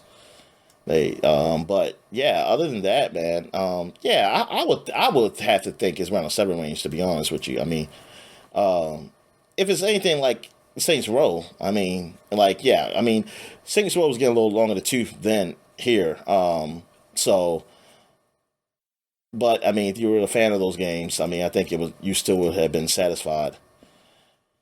And it's really like that was it. Because after that, we didn't get Saints Row till was it last year or 2 years ago when that game came out? I forget. It feels so long ago. Too. It probably was last year and it just feels so long ago. I don't know. Nah. It must have been 2 years ago. It's gotta have been. Okay. That definitely didn't turn out well. But according to the internet, it's because of DEI, but I don't know. 2022 was the latest release. It was 2022? So, wow. 3 years I didn't think it was ago. that. I thought it was at least 2023. Yeah. For that game. All right. So what else do we have? We have Citizens of Earth. I played this game. Yeah. That's why I highlighted it. Oh, okay. This was a game where you played as the president of Earth or something like that. Yeah, it was like the president of Earth. And you go around. It's like an Earthbound almost like. It's like a crazy, funny RPG and like cartoon. It has a cartoony look. And you go around, and I guess I forgot what you actually did in this game. Honestly, with you. Let me see here. Gameplay. It's a giant spoof of Earthbound in which you must collect your constituents like Pokemon. Oh, yeah. In it, you take the role of a newly elected you were the vice president of Earth, Daniel. Oh, only the vice president. Wow. And who begins his first day in office facing protesters. Like, why are you doing that? Damn, the president, man, he was saying like, I was going to say, that's why, because you weren't the president, so. Yeah, it says a missing president and a suspicious coffee shop. As the game progresses, characters are added to the party, each with a unique title and personality, like hippie guy and programmer. Enemies are strewn about the overworld map, and should the vice president get too close, a separate battle screen will open up. He doesn't do any fighting himself, but instead gives commands to his party of up to 3 characters. That makes sense. Yes. Yeah, the president don't ever do fighting. You send him out to fight. But yeah, it was all right. It was all right game. I never did stick around long enough for it. I got that on the Wii U. I think I was playing my Wii U pad. I think I was saying, or did I get it on the DS? I forgot where I got it at. I almost feel like I feel like it was the Wii U pad. I feel like it was the Wii U pad too, because there was that like Humble bundle that had like the DS yes. and the Wii U games. And I think you ended up giving me like 1 or 2 of the codes for that I had on the DS. Yeah, that's right. I didn't use the DS ones. Yeah, I gave it to you. All right. So what else we have here? We got Dying Light came out. This is one of the big games. This was the guys who they have worked on Dead Island, and now they moved on to Techland, and they let's say developed by Techland. Oh, they are Techland. They are Techland, and now they're published by Warner Brothers this time. So it still was like Dead Island, but this time it's more like a parkour with your character. Like you can kind of just jump on roofs and everything. You gotta go like you move fast, like jumping up on the fences, up on the roof, like doing like really nice moves, sliding, and things and stuff, and running from the zombies. And then when it gets dark, the zombies go crazy. They go real crazy at night. So you try to get somewhere safe when it's dark or get near the light, because because they're like super fast at night, while in the daytime they're just slow. Yeah, that game was fun. Me and my friend played a lot of it. We actually beat the main story. Yeah, we did start the DLC, but we never got around to really get into it. But yeah, this was basically the only game we had from New Generation, because Dead Island didn't have a game come out until 2 years ago, last year, I forget. So yeah. Dying Light was the only big time like zombie game of that nature to come out, and Dying Light 2 didn't come out to next generation. Well, did it come out? Hold up, Dying Light 2. I want to say the new systems were out, and it was just on both, or maybe it was like the last year before they came out. But it was a while, because that game got delayed. That game was getting delayed too. Yeah, that came out February 3rd, 2022. Oh yeah, so that did come out to a new generation. So Dying Light was like the only thing, if you like into the zombie apocalypse, holding it down. Yeah. For that, damn, that's pretty bad. Man, that last generation was it wasn't that great, but I guess compared to this one, that makes it. Things just keep getting worse, Dominic. Yeah, but these are. Like, it wasn't a gradual fall down though, because I felt like last generation was really bad compared to the 360 PS3 one. Oh yeah, from that, I think that was to the Xbox One, PS4 generation, it fell off a cliff, honestly. Yeah, and like this is man, this ain't good. Like this is not good. Anyway, where I'm at here. Now we got Life is Strange Episode 1 came out. That came out in January? Yeah. Wow. I don't think either of us played it until the full thing was out, right? Yeah. Well, actually, I don't know. I think I did. Okay. I think I played some. Yeah, I couldn't remember. Yeah. I don't think, it wasn't, the full game wasn't out yet when I played it. It was episodic.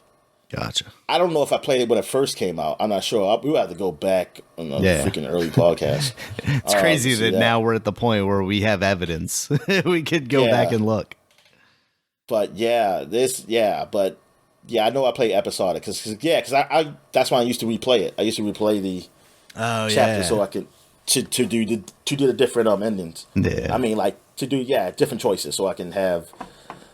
Like, okay, in this next game, I have this choice I did. But yeah, Life is Strange, man. This was, like, basically, it really Dontnod's, like, really big game that really broke out the studio. Because even they did the game before that, was called Remember Me or something like that. Oh, yeah, I didn't really hear anybody talk about it. But this game, because I like Telltale games, so I played this. I was like, wow, this is really good. Like, Yeah, and this was is like really the continuation of that. high quality. Yeah, high quality compared to Telltale games. I mean, yeah, they put more. Yeah, because Telltale games are done probably quicker or whatever. Well, obviously because they overwork their guys stuff, but yeah, these were yeah, it's like, wow, this is really well done, and then the story was really good. The whole rewinding system, because the powers you get, yeah, That was nice because really I unique. didn't have to Yeah. play it as many times because I could just rewind to see what the option was. And then, of course, once they got to like the big choices that would really affect things, that's when they were like, "Oh no, she's got a headache and now she can't rewind powers or something like that." I know. I say you better take an aspirin or something and hurry up. So I want to see different choices. But no, yeah, it's cool how they did that, like how they implement that in the game.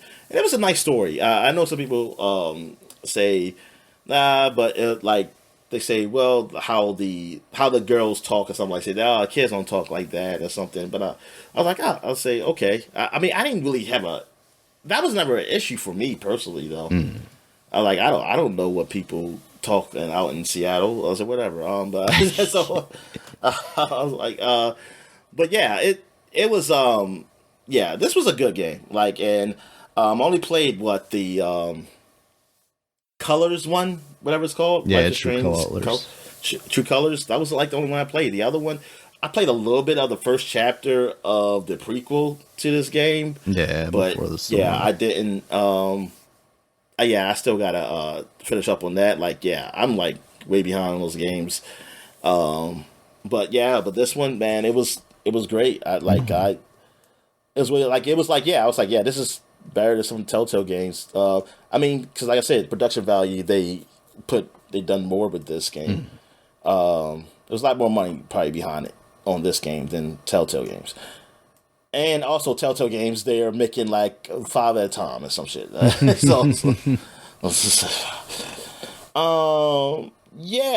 What else we got here? Okay, this is a mistake. Yeah, I don't need because that's down there. I can cut that. All right. So that's it for 15. I'm sorry.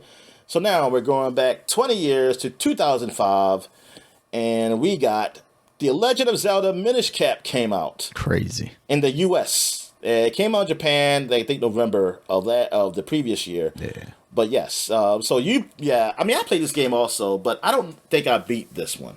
Oh, okay. Or maybe I did beat this. Maybe I did beat this one. It was one of them, like the train one. Oh, yeah. I held from you. Spirit Tracks. I didn't do. Okay, no, hold up. What was the 2 games on Game Boy Advance? Because that was on DS, wasn't it? It was yeah. Spirit Tracks was on the DS. Game Boy Advance. I think there might only been one because there was also the Four Swords collection. Yes, then I beat this one. Yeah, I did beat this one. But I don't remember anything about it, so you go ahead and talk about it. Yeah, I remember very little of it. I actually think maybe it's time to go back and play it. I'm pretty sure it's on the Switch as part of the online stuff. But basically in this one, it shared the similar or the familiar isometric view of a Zelda game. And in this one, the gimmick was that you had this talking hat that made you shrink and grow.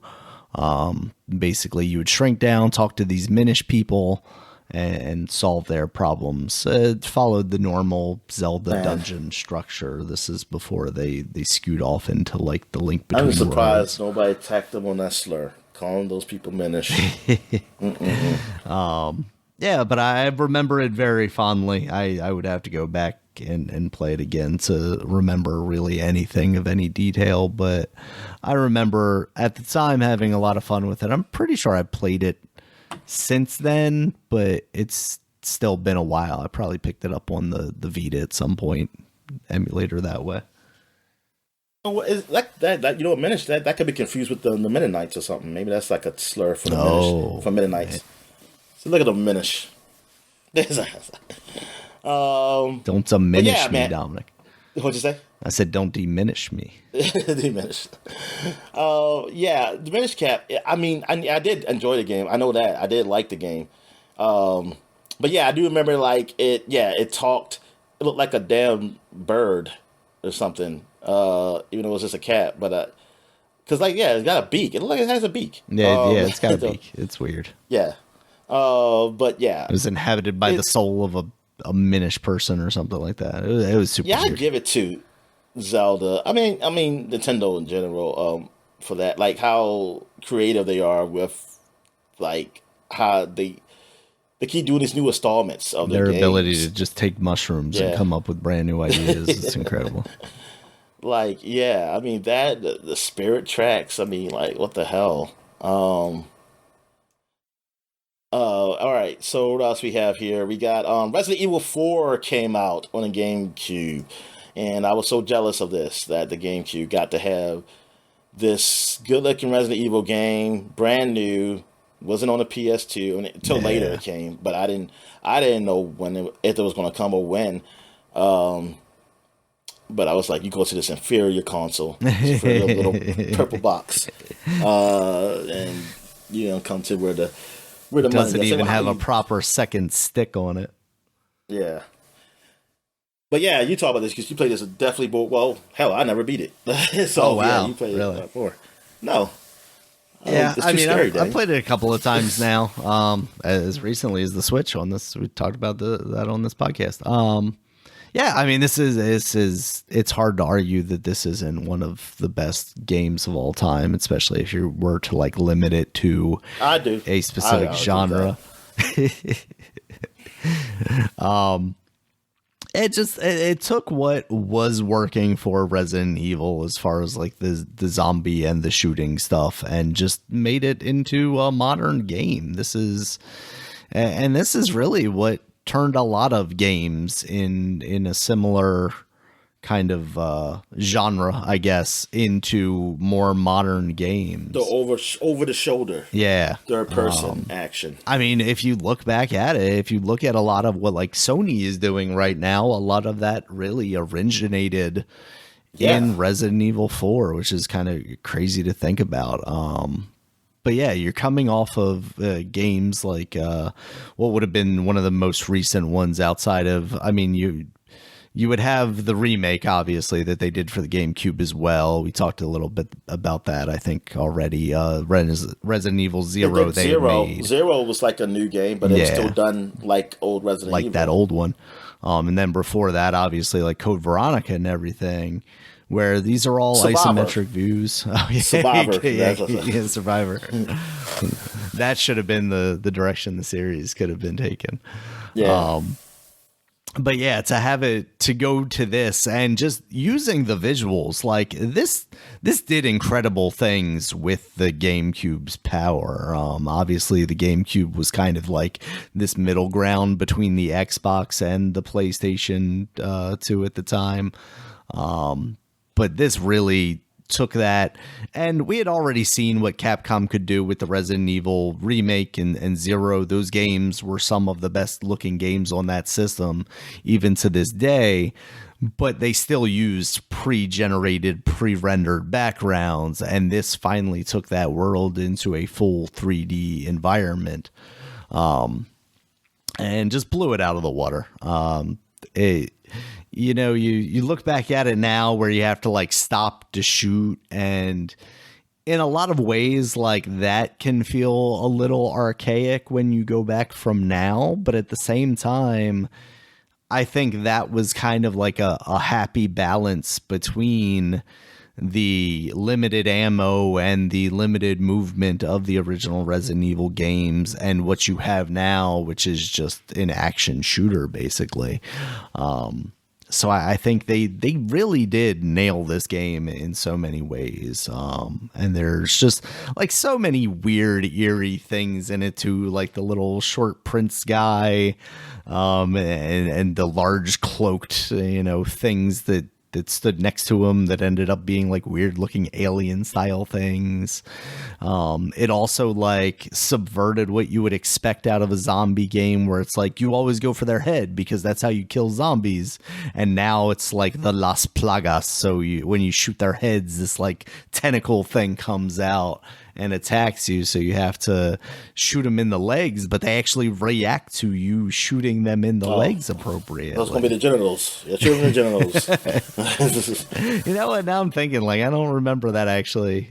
They missed the opportunity by that not working. It should have been like, oh, you shoot them there, they put their hands down, and then you know. Yeah, there are definitely some aspects of this game that falter a little bit, but I think for the most part, it is up there as one of the best games of all time. It still does struggle a little bit from the era of I have to tap a button really fast to do a thing. This game was definitely plagued with that, running away from boulders and, you know, cranking boat engines and stuff like that. But between just the kind of day-to-day gameplay of it and the actual like spectacle level set pieces for the bosses, you know, I thought all of that was done pretty incredibly. So, and then of course, you know, Resident Evil 4 remake, they just kicked that up even more a notch. So very cool stuff, Dominic. Also, as a GameCube fan, very excited about the Capcom 5. This is one of the few that ended up actually being anything, so could still hold this over like Sony and Xbox fanboys' heads at the time until it ended up coming to the PlayStation 2. Yeah. Yeah, they realized they made a mistake. But I was joking. But yeah, the Xbox. Yeah, I was a little jealous. Yeah, it was that, like No More Heroes, Beautiful Joe. What's the other two? One was Phoenix something that ended up getting canceled, and then the other one was Piano 3. Oh, that like rhythm, all white, weird thing. Yeah, I never even played that. I don't think. Yeah, so you could have kept. I think I got a demo of it. It was just Beautiful Joe, and this I was jealous of. Yeah, both ended up. All right, so we got Mercenaries, Playground Destruction. Yeah, I was. I was jealous of. Oh, this wasn't on the GameCube. Oh yeah, it was on PlayStation 2 and Xbox. Yeah, I wonder why. Darn. I guess they said like we ain't gonna make. It was too kiddie, Dominic. It was too kiddie. Yeah. It was too kiddie. Yeah, well, the console was not the game. The console was too kiddie. It was an action adventure. It was done by Pandemic Studios, and it was published at LucasArts at the time. Oh wow! Until EA, I believe, got it. Yeah, it's a sandbox game. You know, you're just like in these places, and I guess there's the 5 warring factions, the Allied Nation of South Korea and stuff. Like you're a mercenary. You're working for one of these countries, either South Korea, Russian mafia, China, and Northern Korean armies. Now I don't know if you ever worked for Northern Korea. I'm not sure. I guess I don't remember the story of the game, but yeah, it was just the action was really what it was. Like you could just do anything, you know, in those areas. So it was like kind of cool. I can't really remember much. I just remember shooting guns. That's all I can remember. It's been so long since I played this game. I just remember things falling apart. That was the coolest part. Yeah, it did have destruction. It did have destruction. Yeah, it's just like here. Yeah, you get the environment free to pick up missions and perform side tasks, collect items, hijack vehicles, or employ game mechanics. An exhibition as the world is a sandbox. I'm reading it off the Wikipedia. The player can choose to do any of these activities at any time. In fact, one can level all of the buildings in the game world, including the faction HQs, which I think I've definitely done that. I definitely just blown everything. Buildings are usually restored after extended time away from the area.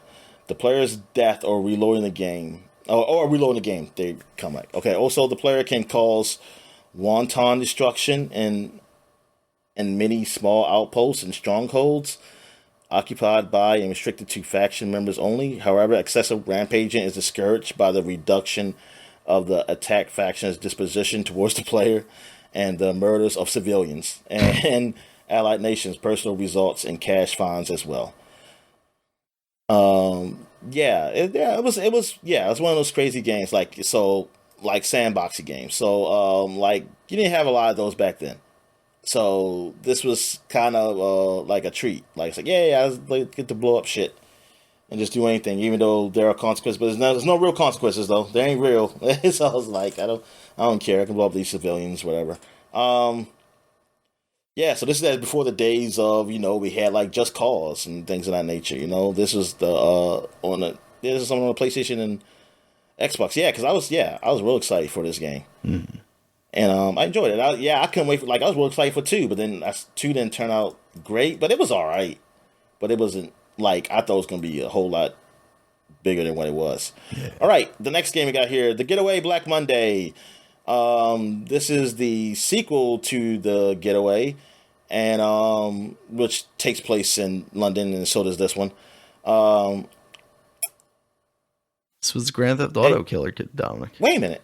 This is a third game described as this. Wait a minute. It says The Getaway Black Monday is set in London with new characters. A third game described as a spin-off of the series entitled Gangs of London was released to. Oh, okay, that's after. Okay, so this is the second one. All right. The game features 140 playable vehicles. Oh, shucks. Including those licensed from Rover, Brabus, man, the what is this? How you pronounce this, y'all? Puget. Puget. Puget. Yeah. I don't use none of these cars in the racing games. Yeah. The Renault. Yeah, I don't use none of these. Oh man. I think the Puget. I had to use in Forza game or something like that. I think that's the orange one that you use at one point. Yeah. The plot. The game begins with the flashback sequence. Sergeant Ben Mitch Mitchell. Mitch is his name, like the name you call him, is chasing down an armed teenage robber. The teen robber stops running, instead aiming his gun at Mitch. Mitch orders him to drop his gun. The teen then chooses to try to turn around and escape. Mitch fires his weapon, which makes it seem like he purposely shot the teen in the back. Are we sure this isn't set in America, Dom? 1 year later, Mitch is on his first day back on the team. The team heads towards an East London housing estate where they believe the Collins crew is storing drugs in a flat. The team breaks into the flat, but finds it empty. But PC Harvey and another SO-19 officer find a door that leads to the flat next door and find tons of drugs. They soon chase them down in an apartment complex, and PC Harvey is injured in the leg. Mitch single-handedly hunts down the remaining suspects, who take an old woman hostage in the roof. Back at the station, Mitch is taunted about the teenager shooting incident and almost loses his temper. Inspector Monroe then informs them of a shooting at a boxing club in Shoreditch. After arriving at the scene, Mitch chases Jim. Okay, so you're playing as a cop. It seems like because it seems that's why I couldn't get to the point. That's why I couldn't kill GTA. Oh, yeah, because the last game I think you were actually in the game. And this one seems like, you're playing as a police officer this time. Maybe in later story you go off. I have no idea. You go rogue. Rogue inspector. But Black Monday was either a platinum sales award. It did sell a lot, even though Metacritic gave it a 57.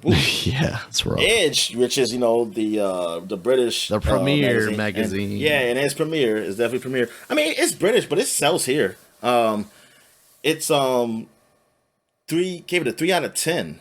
That's rough. Jesus. They're like, we don't like how we're being characterized in this game. Or maybe they say, I don't want to be a cop. Electronic Gaming Monthly gave it a 6. Eurogamer gave it a 5. Yeah, the Europeans, man, they didn't like their game.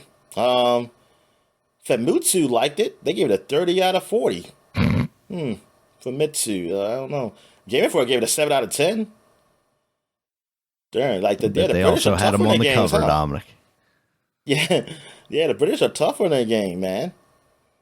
That's how we should be on Grand Theft Auto. Like, I don't like the way this game is characterizing me as a big fat slob. Yeah, the official PlayStation magazine gave it a 2 stars out of 5. Rough. The Sydney Morning Herald gave it a 2.5 stars. Detroit Free Press gave it a 2 star out of 4, though. The Detroit Free Press said it doesn't like the game. The game design is bollocks. Yeah, it does say that. Maybe is this Detroit in They're probably England? just trying to use the Detroit, slang England. of the game, which is only more offensive.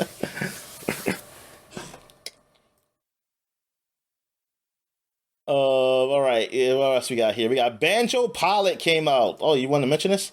Yeah, just because it was something that came out after on a Nintendo console after the Microsoft ownership of Rare, and because of that, it was Diddy Pilot that got canceled. It became Banjo Pilot, and I don't think it's an incredible game, but like if you take a look at it, it actually is kind of impressive for a GBA game. The gameplay itself looks very smooth. It runs at a solid frame rate for what they were trying to attempt. Similar game like Diddy Kong Racing on the Nintendo 64. Yeah. This is the original Sonic Racing Transform, Dominic. this is the first one that had the balls to step out of the shadow of Mario Kart. And so Rare developed it, but it was published by THQ. Because this is not really Nintendo anymore. And that's why I got low scores, because Diddy Kong was gone. Yeah. That's the only reason. It got 68. It could have got an 80 on Metacritic. What else we got here? We got The Punisher. Why The Punisher, Daniel? Why you got The Punisher up here? Because The Punisher was allegedly like a decent game, and it was like super violent. You had like sticking people's faces in Hold on, it came out on Xbox, PS2, PC, and mobile. I guess mobile is a different game, most likely. So those games. Yeah, I actually got a 73, 72. Which for this style of rankings. licensed game, like is kind of surprising. Yeah, well, Metacritic 69. Well, 69, 68, like close to 70.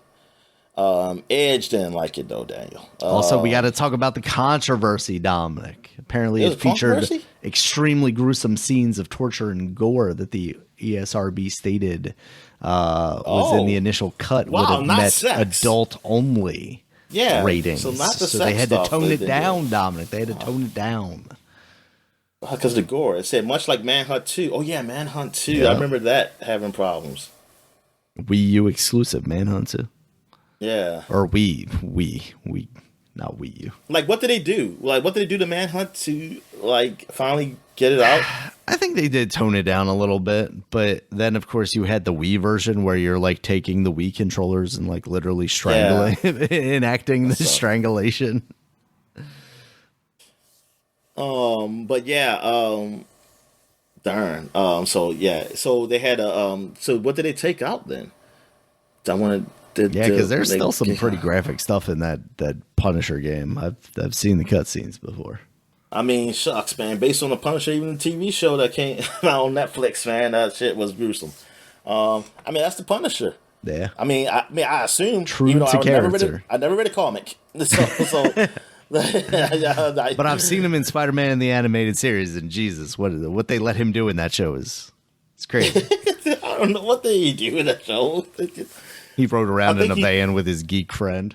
Yeah, that's all he did. I don't think he didn't kill and one held person. like a sonic gun or something like that because they couldn't have a real gun. No, which is stupid because Batman could have a real gun. I mean, not Batman. Batman didn't use a gun, but they had guns Batman's in his villains, show. Yeah. Like, they didn't use Tommy lasers. It was a period piece. They got away with it. Their this is weird did. that they went... It's like, it was the 90s. Like, that stuff was the 80s. G.I. Joe was the 80s, like late 80s. Yeah. And it was like... RoboCop, Terminator. Like, why are y'all still... Like, that whole shit... This is America. Why are you hung up on it? Yeah, them, X-Men. I think all the Marvel shows did that. While Batman and Superman had guns. Well, Superman had lasers because it was actual lasers. Yeah, like, there's actually aliens or something. Yeah. Yeah, but the police people was using guns. Like, it's like, dude, those guys, man, they were like, man, I ain't using no fucking lasers, man. It's like a gun is a gun. Like, that's the end of the day. Like, it doesn't make it better or worse. So you make it a laser. It's still something you use to shoot. There's less blood with the laser, Dominic. It just cauterizes the wound. Yeah, but they ain't showing no blood either in those Batman when people got shot. So it's like, whatever. So, I mean, all you do is say, like, oh, yeah, I'll shoot somebody. It won't be bloody. And Anyway, like, see, yeah, this actually got some, like, some people. Well, Maxim gave it a 10 out of 10. Shocking. Yeah, they had the adult only version. All right. What else we got here? We got Zookeeper came out on the Nintendo DS. I mean, yeah, Nintendo Yeah, DS. Yes, I yes, mentioned that's this. right. This is basically like a not a Tetris. What's one of the other, like a Bejeweled style game? Okay. But this is memorable to me because it was one of the few games I had around the launch of the DS because it was such a limited thing, and probably one of the ones that I spent the most time with. It's just animal Hope you got a faces horrible instead score. of jewels, and you're matching them up, trying to clear the puzzle, stuff I like don't even that. see a Metacritic score on the Wikipedia page. I believe it. Didn't seem like a huge game. There was a Zookeeper game in 1983. Oh, this is a remake. I don't of know if that's like the same game though, Yeah. or is just something just with the same title. That. Oh no. What else we have here? We got Xbox. Odd World Stranger's Wrath came out. This was exclusive on Xbox. This was somewhat a big deal because Odd World was one of those games that like I was really liked, like it was really loved. Almost, I don't know. I don't know if it was I'll say popular, but it was like it was like It was I mean, one 'cause of I didn't- those weird things where you like think Yeah. of a PlayStation and you think of Abe, right? Yeah, and Odd World. This is like a first person shooter in that world, and I was like, oh, they get this, and it was exclusive. I was like, oh, they. So why Xbox? Yeah, get and exclusive? following the other one that they made exclusive for Xbox, which Munch's wasn't Odyssey, very good. yeah. Yeah, that which wasn't very good. Yeah, and I this think was people were a actually little pretty good. surprised That by 87. this. Yeah. Yeah, and this stayed. I thought this was going to be one of those things. Like, oh, it's going to come on PlayStation one Yeah. day. Never did. And I played this game. I think I probably beat it. I just don't remember it. It's just not really memorable. I probably went through it real quick. Because I remember borrowing this game for the Xbox, and I remember also playing it on the 360 because I think they had it where you can get it or something. I don't know how, but I remember playing it. But yeah, what's the story here? You're a bounty hunter, known as Stranger, catching various outlaws to raise money for a mysterious operation. He travels through 3 towns inhabited by bird-like clackers, Gizzard Gulch, and Buzzardton. Oh, okay. Oh, you got a place called New York City. New York City. You like New York. New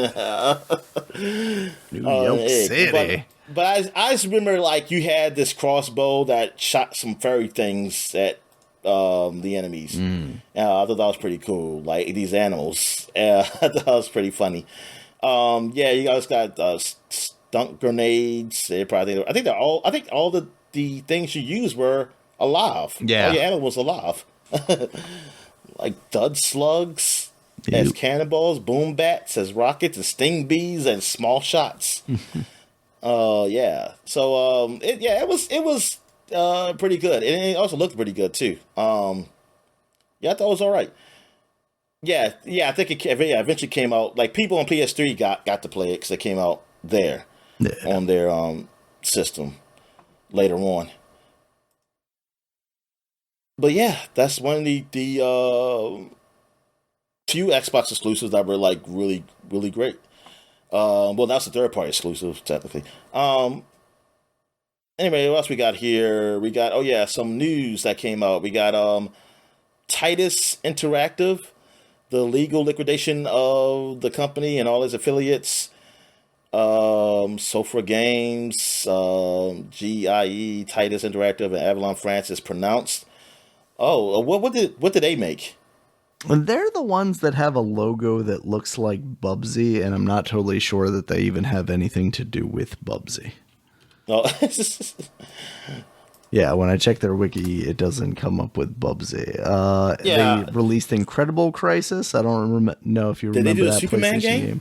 They did a Superman game. They did Hercules, The Legendary Journeys. That is not the Disney Hercules. That is the Kevin Sorbo Hercules.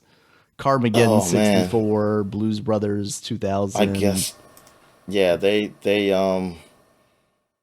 They don't have a great history here. No, the original KO the Kangaroo on Dreamcast and PC. I see something like a Prehistoric Man. Is The that one of RoboCop theirs game too? on the Xbox in Oh 2003. man, Top yeah. Gun in 2004. Yeah, I remember this logo being on things, but yeah, I didn't remember much of what they had done. Yeah. Well, they finally went down. Oh, another game that came out. I forgot. Radiata Stories or Radiata Story. I never knew how to pronounce this because they didn't have no fucking voice acting in the game. Like Radiata Stories. It was a RPG, and I got this game, and I don't know why. I think I got it because I saw decent reviews, and it was Square Enix that made it, and it looked the art style wise, it looked all right, and it was an RPG, and let me see, yeah, I remember I got this like before I worked at Target. I think yeah, it was before or when I started Target, because I got it later. I didn't get it when it first came out because I didn't even realize it came out in freaking January. Actually, was that the Japanese version that came out in January? Yeah, yeah, because I got it. I know, yeah, I got it in September. Yes, so I got it. Yeah, but I was at Target. Yeah, now I remember because I was at Target. 'Cause I got that in the strategy guide. Um, yeah, I got 74 on Metacritic. Like, it was okay. I think I did end up beating it, but I was just kind of like disappointed. So I was like, there's nothing memorable about this game and anything. But it just felt like a big game because, like, it was some reason why I got it because I read it somewhere. Um, like the setting, okay, the land regions, all blah. I'm trying to think who made the game. Like, who's the guys who did this game? Um, well, I think the Star Ocean guys worked on it. It was just a lot of previews for this game. Um, and a Japanese reviewer noted that the game had humorous dialogue but simple battle system, which made it suitable for beginners. The game sold well in Japan, and blah blah blah. During the interview, let's see, North American reception was lukewarm. Writing story was a top run on GameFly, and debuted 20 profitable game September. Yeah, yeah, it was. I don't know. Only yeah, it was only up here because I bought the game and I was disappointed. I thought it actually might have had good reviews, honestly, and I just didn't like it. I thought it was just me. So no, it wasn't just me. This game, no. Um, yeah, I just fell for the script. I fell for the logo. I was like, hey, it's a Square Enix RPG. It's pretty big, and I think the previews were kind of taunted. It's pretty cool, but then I guess I should have waited for the reviews, Daniel. I didn't wait for the reviews. Oh yes, some news from 20 years ago. Take-Two Interactive, the company secures a deal with Major League Baseball that grants them the exclusive rights for the next 7 years. Boo. So yes, this is when. So now they got the exclusives, which I thought they were going to be the only ones making a baseball game. Which maybe I'm trying to think. Was there a break between the whatever the baseball game was called before MLB The Show? Because Sony was 99 Studios, and they had a baseball game. It was called something else. It was called The Show. It's called another word. I don't know what they called their baseball games. I keep on saying Game Breakers, but that was fucking college. Yeah. Football. So Was it just MLB? maybe. I mean, I have no idea. Yeah, 'Cause I never got their games.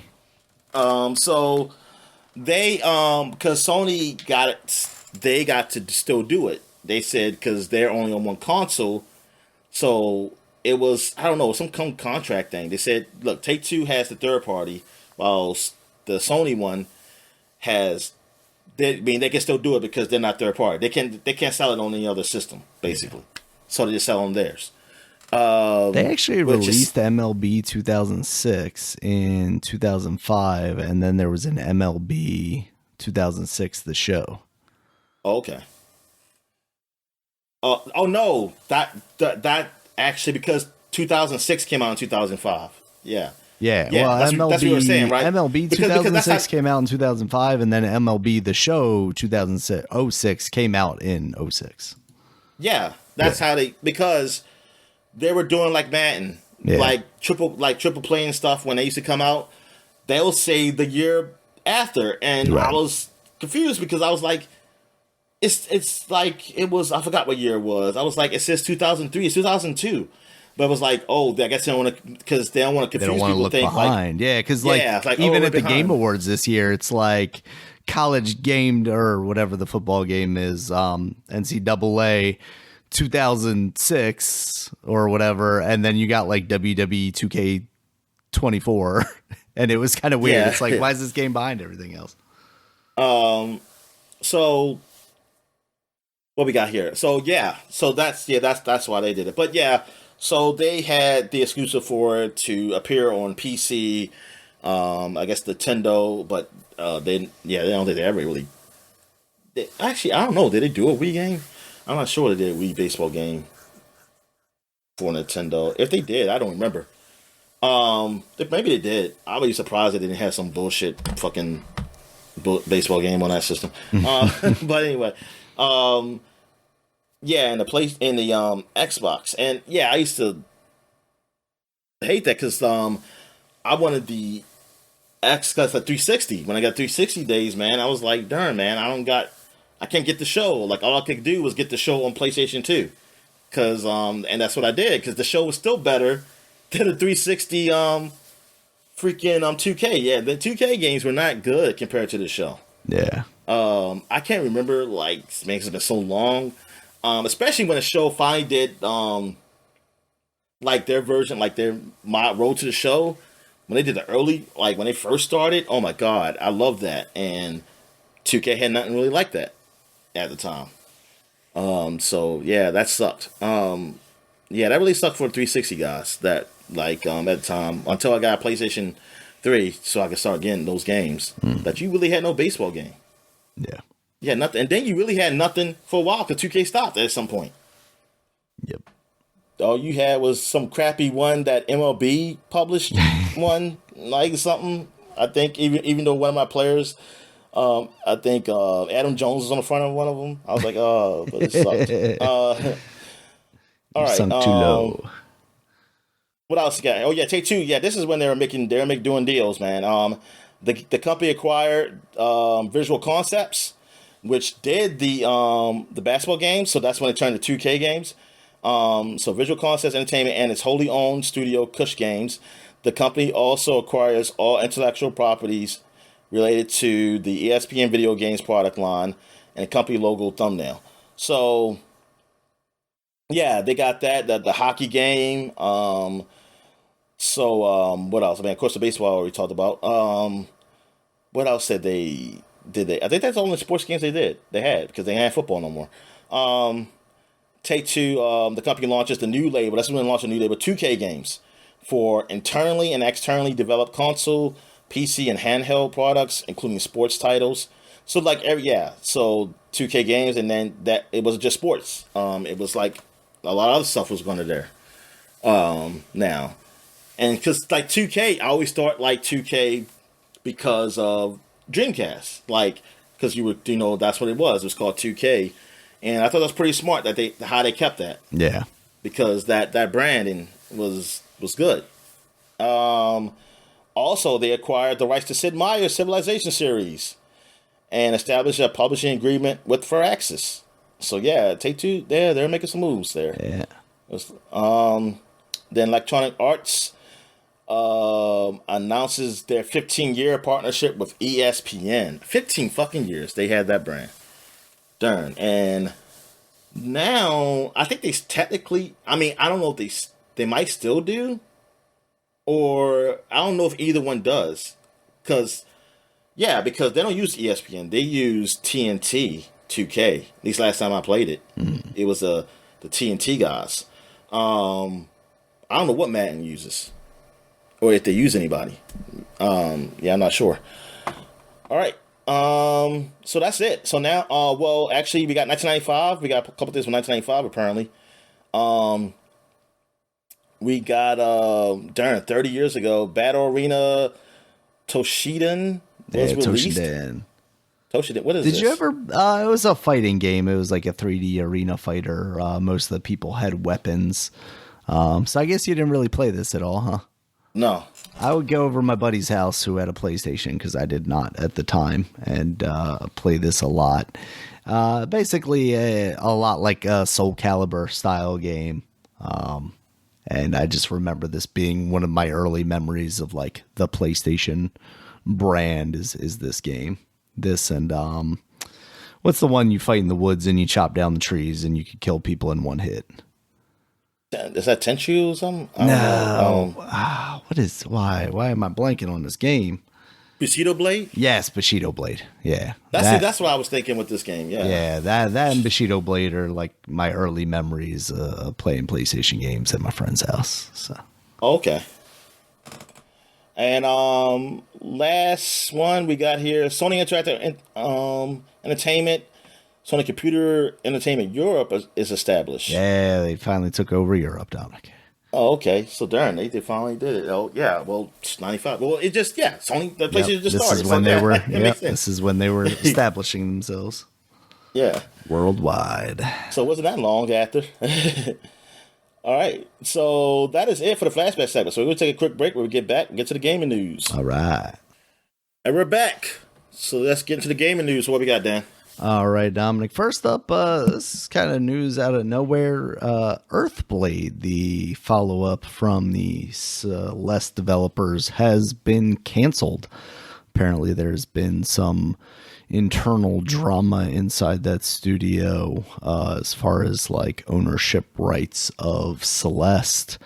And some of the members of the team have left, and as such, they've decided to kind of part ways and do their own thing. That's unfortunate because that game looked really good. We saw it not that long ago, if I recall correctly.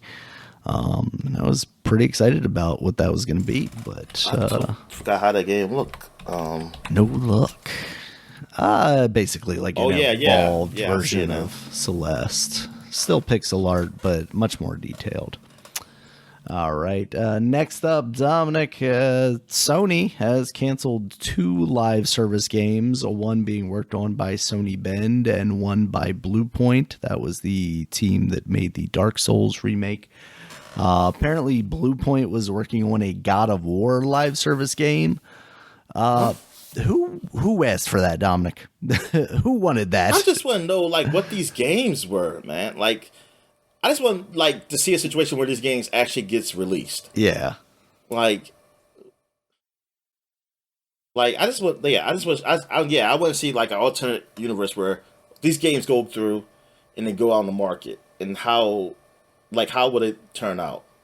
Like, and that alternate reality Concord must not have immediately bombed, I would imagine. Yeah.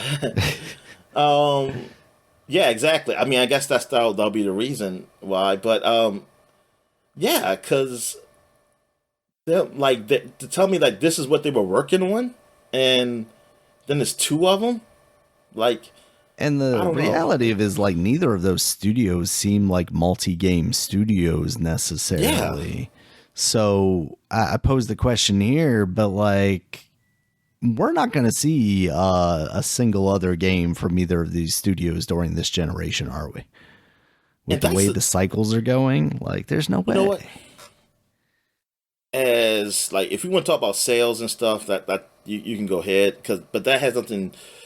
I mean, I don't get nothing from the sales because I get nothing from the money from those things. Like, whatever comes out, it comes out. If it's good, it's good. If it's bad, it's bad, and that's it. You know, like from my end. But I'm looking at Sony and like out their studio, like it's been nothing really. Like, you really been just relying on the third parties. And the thing is, PS5 still, even though I mean, people can, if you want to do the like argument like, hey, Xbox, at least they had some games that come out, and you see the games and stuff that we're going to talk about now, that's potentially coming out. Still, games are games at the end of the day. Like, nobody, like, most people don't care if it says Sony published it or not. They just care it's on the system. Now, Sony, that's what I say, I give it to Sony that they did get those exclusives from third parties to be up there.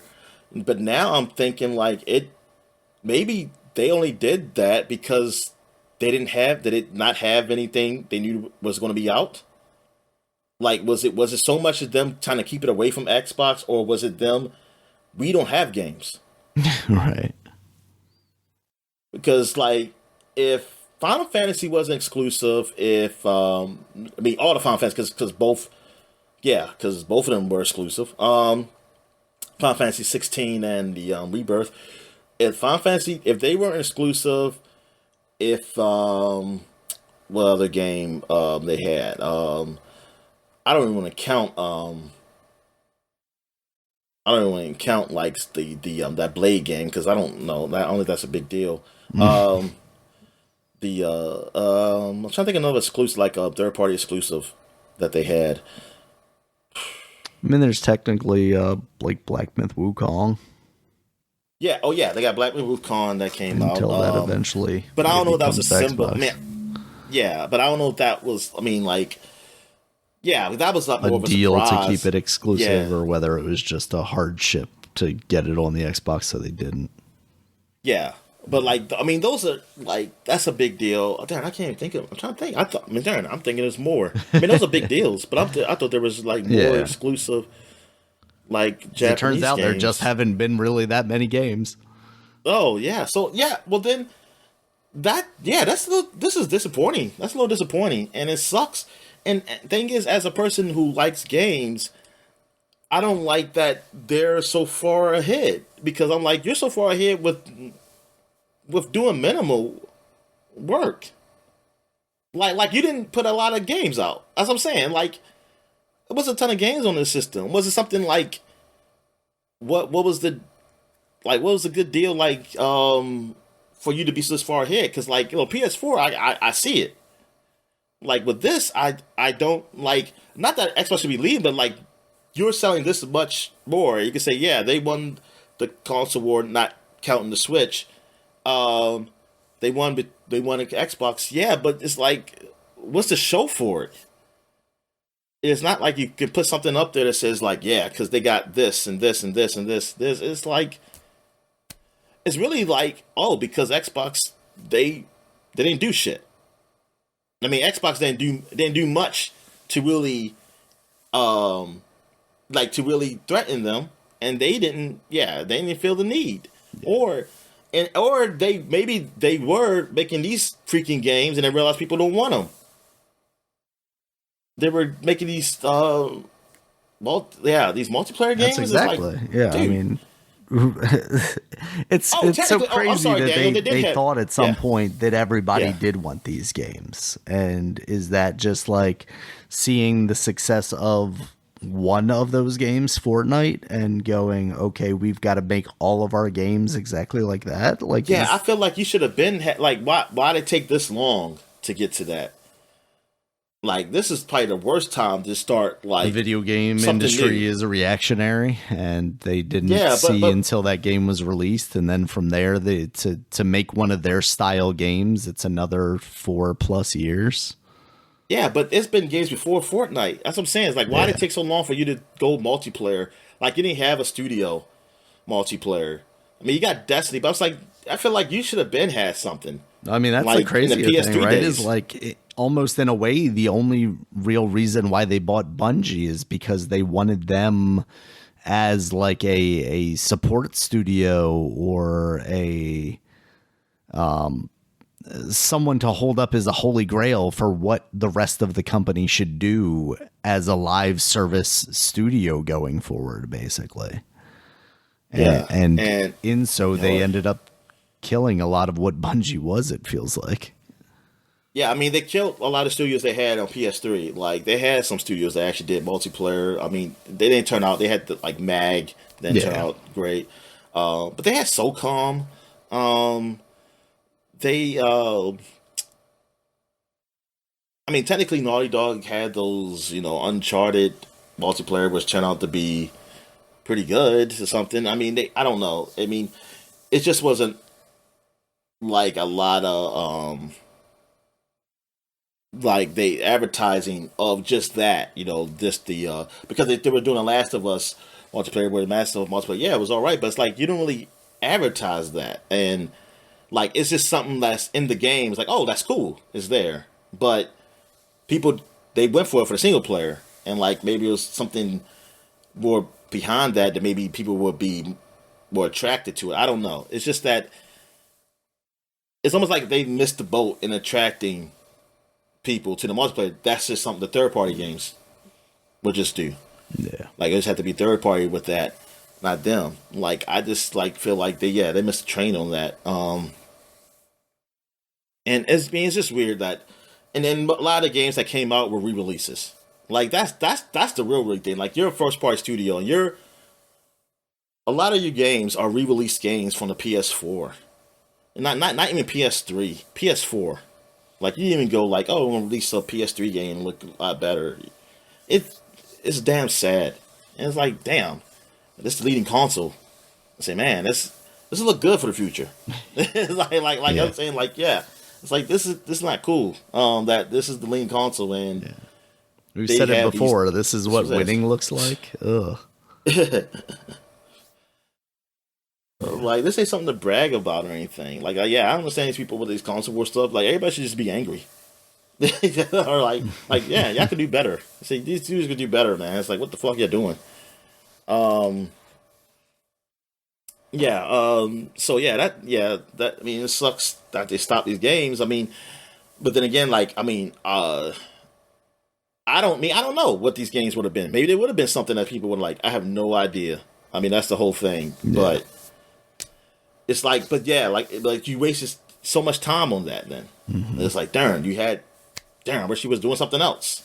Yeah, because we've talked about it before, but I mean, especially like a company like Bluepoint, where it's like they specialize in making these remasters, and there are so many franchises that we would like to see return from Sony's portfolio. And we've talked about it before, but like you don't necessarily need Naughty Dog to make Jak and Daxter. There's actually games that's like multiplayer though that you from your old franchise that you could have. There's that tried too. Something. You could have made Jak Extreme Racing or something like that. Twisted Metal. I mean, shit. Well, it sounded like at one point at least they were trying to make a Twisted Metal, which I'm sure would have been a live service thing.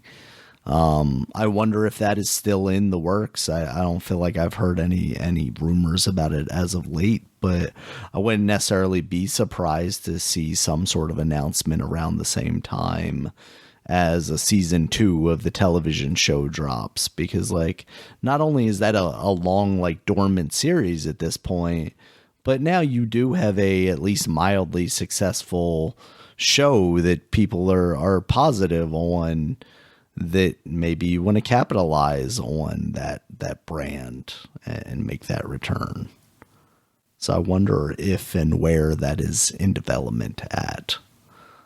But that's one of those things, right? Like we've talked about it in the past, but the issue that the games industry seems to be contending with right now is just out of proportion budgets, and they need to reevaluate what it takes to make a video game, and if that means smaller experiences for cheaper and shorter development cycles, that's probably something they need to experiment with. And I think something like a Twisted Metal would be a perfect game for that. A Twisted Metal game I could almost see being released as like a free-to-play early access thing. And if it does pick up traction with the popularity of the series and of the popularity of the show, if it's a good game, then yeah, you see it through to 1.0, and then you continue to support it from there, and you can sell cosmetics and whatnot for your ice cream mobile and stuff like that, you know?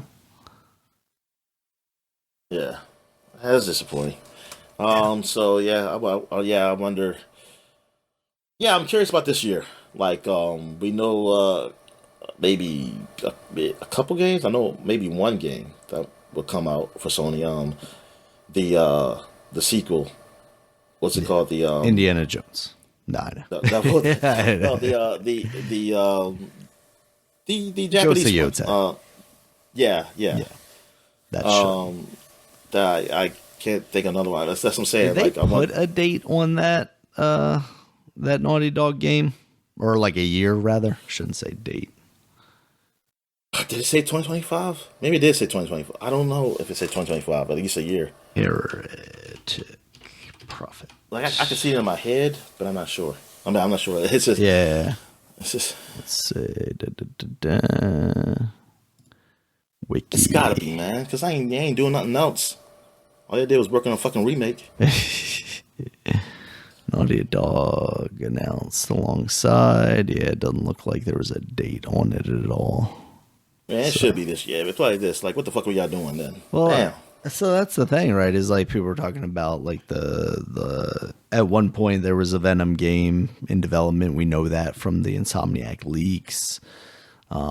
Like as a standalone, expand-alone kind of thing, like a Miles Morales size thing. But you know, that hasn't been announced yet.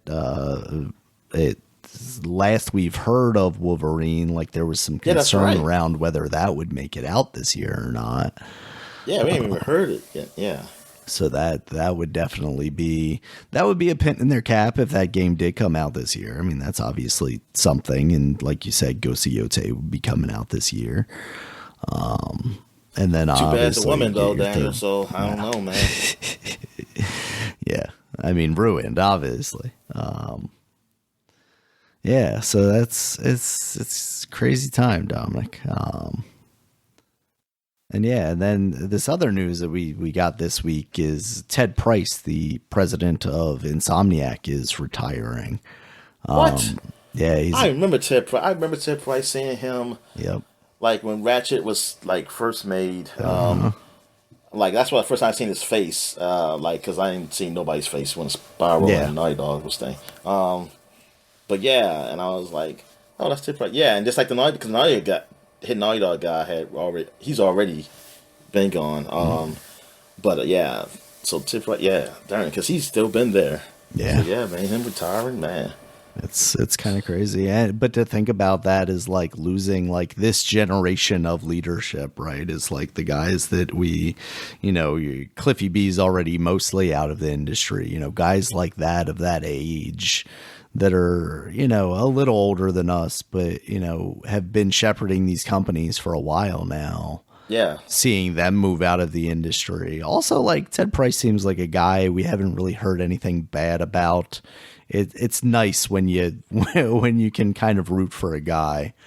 And that's part of why, Insomniac always seemed like a nice studio to work for.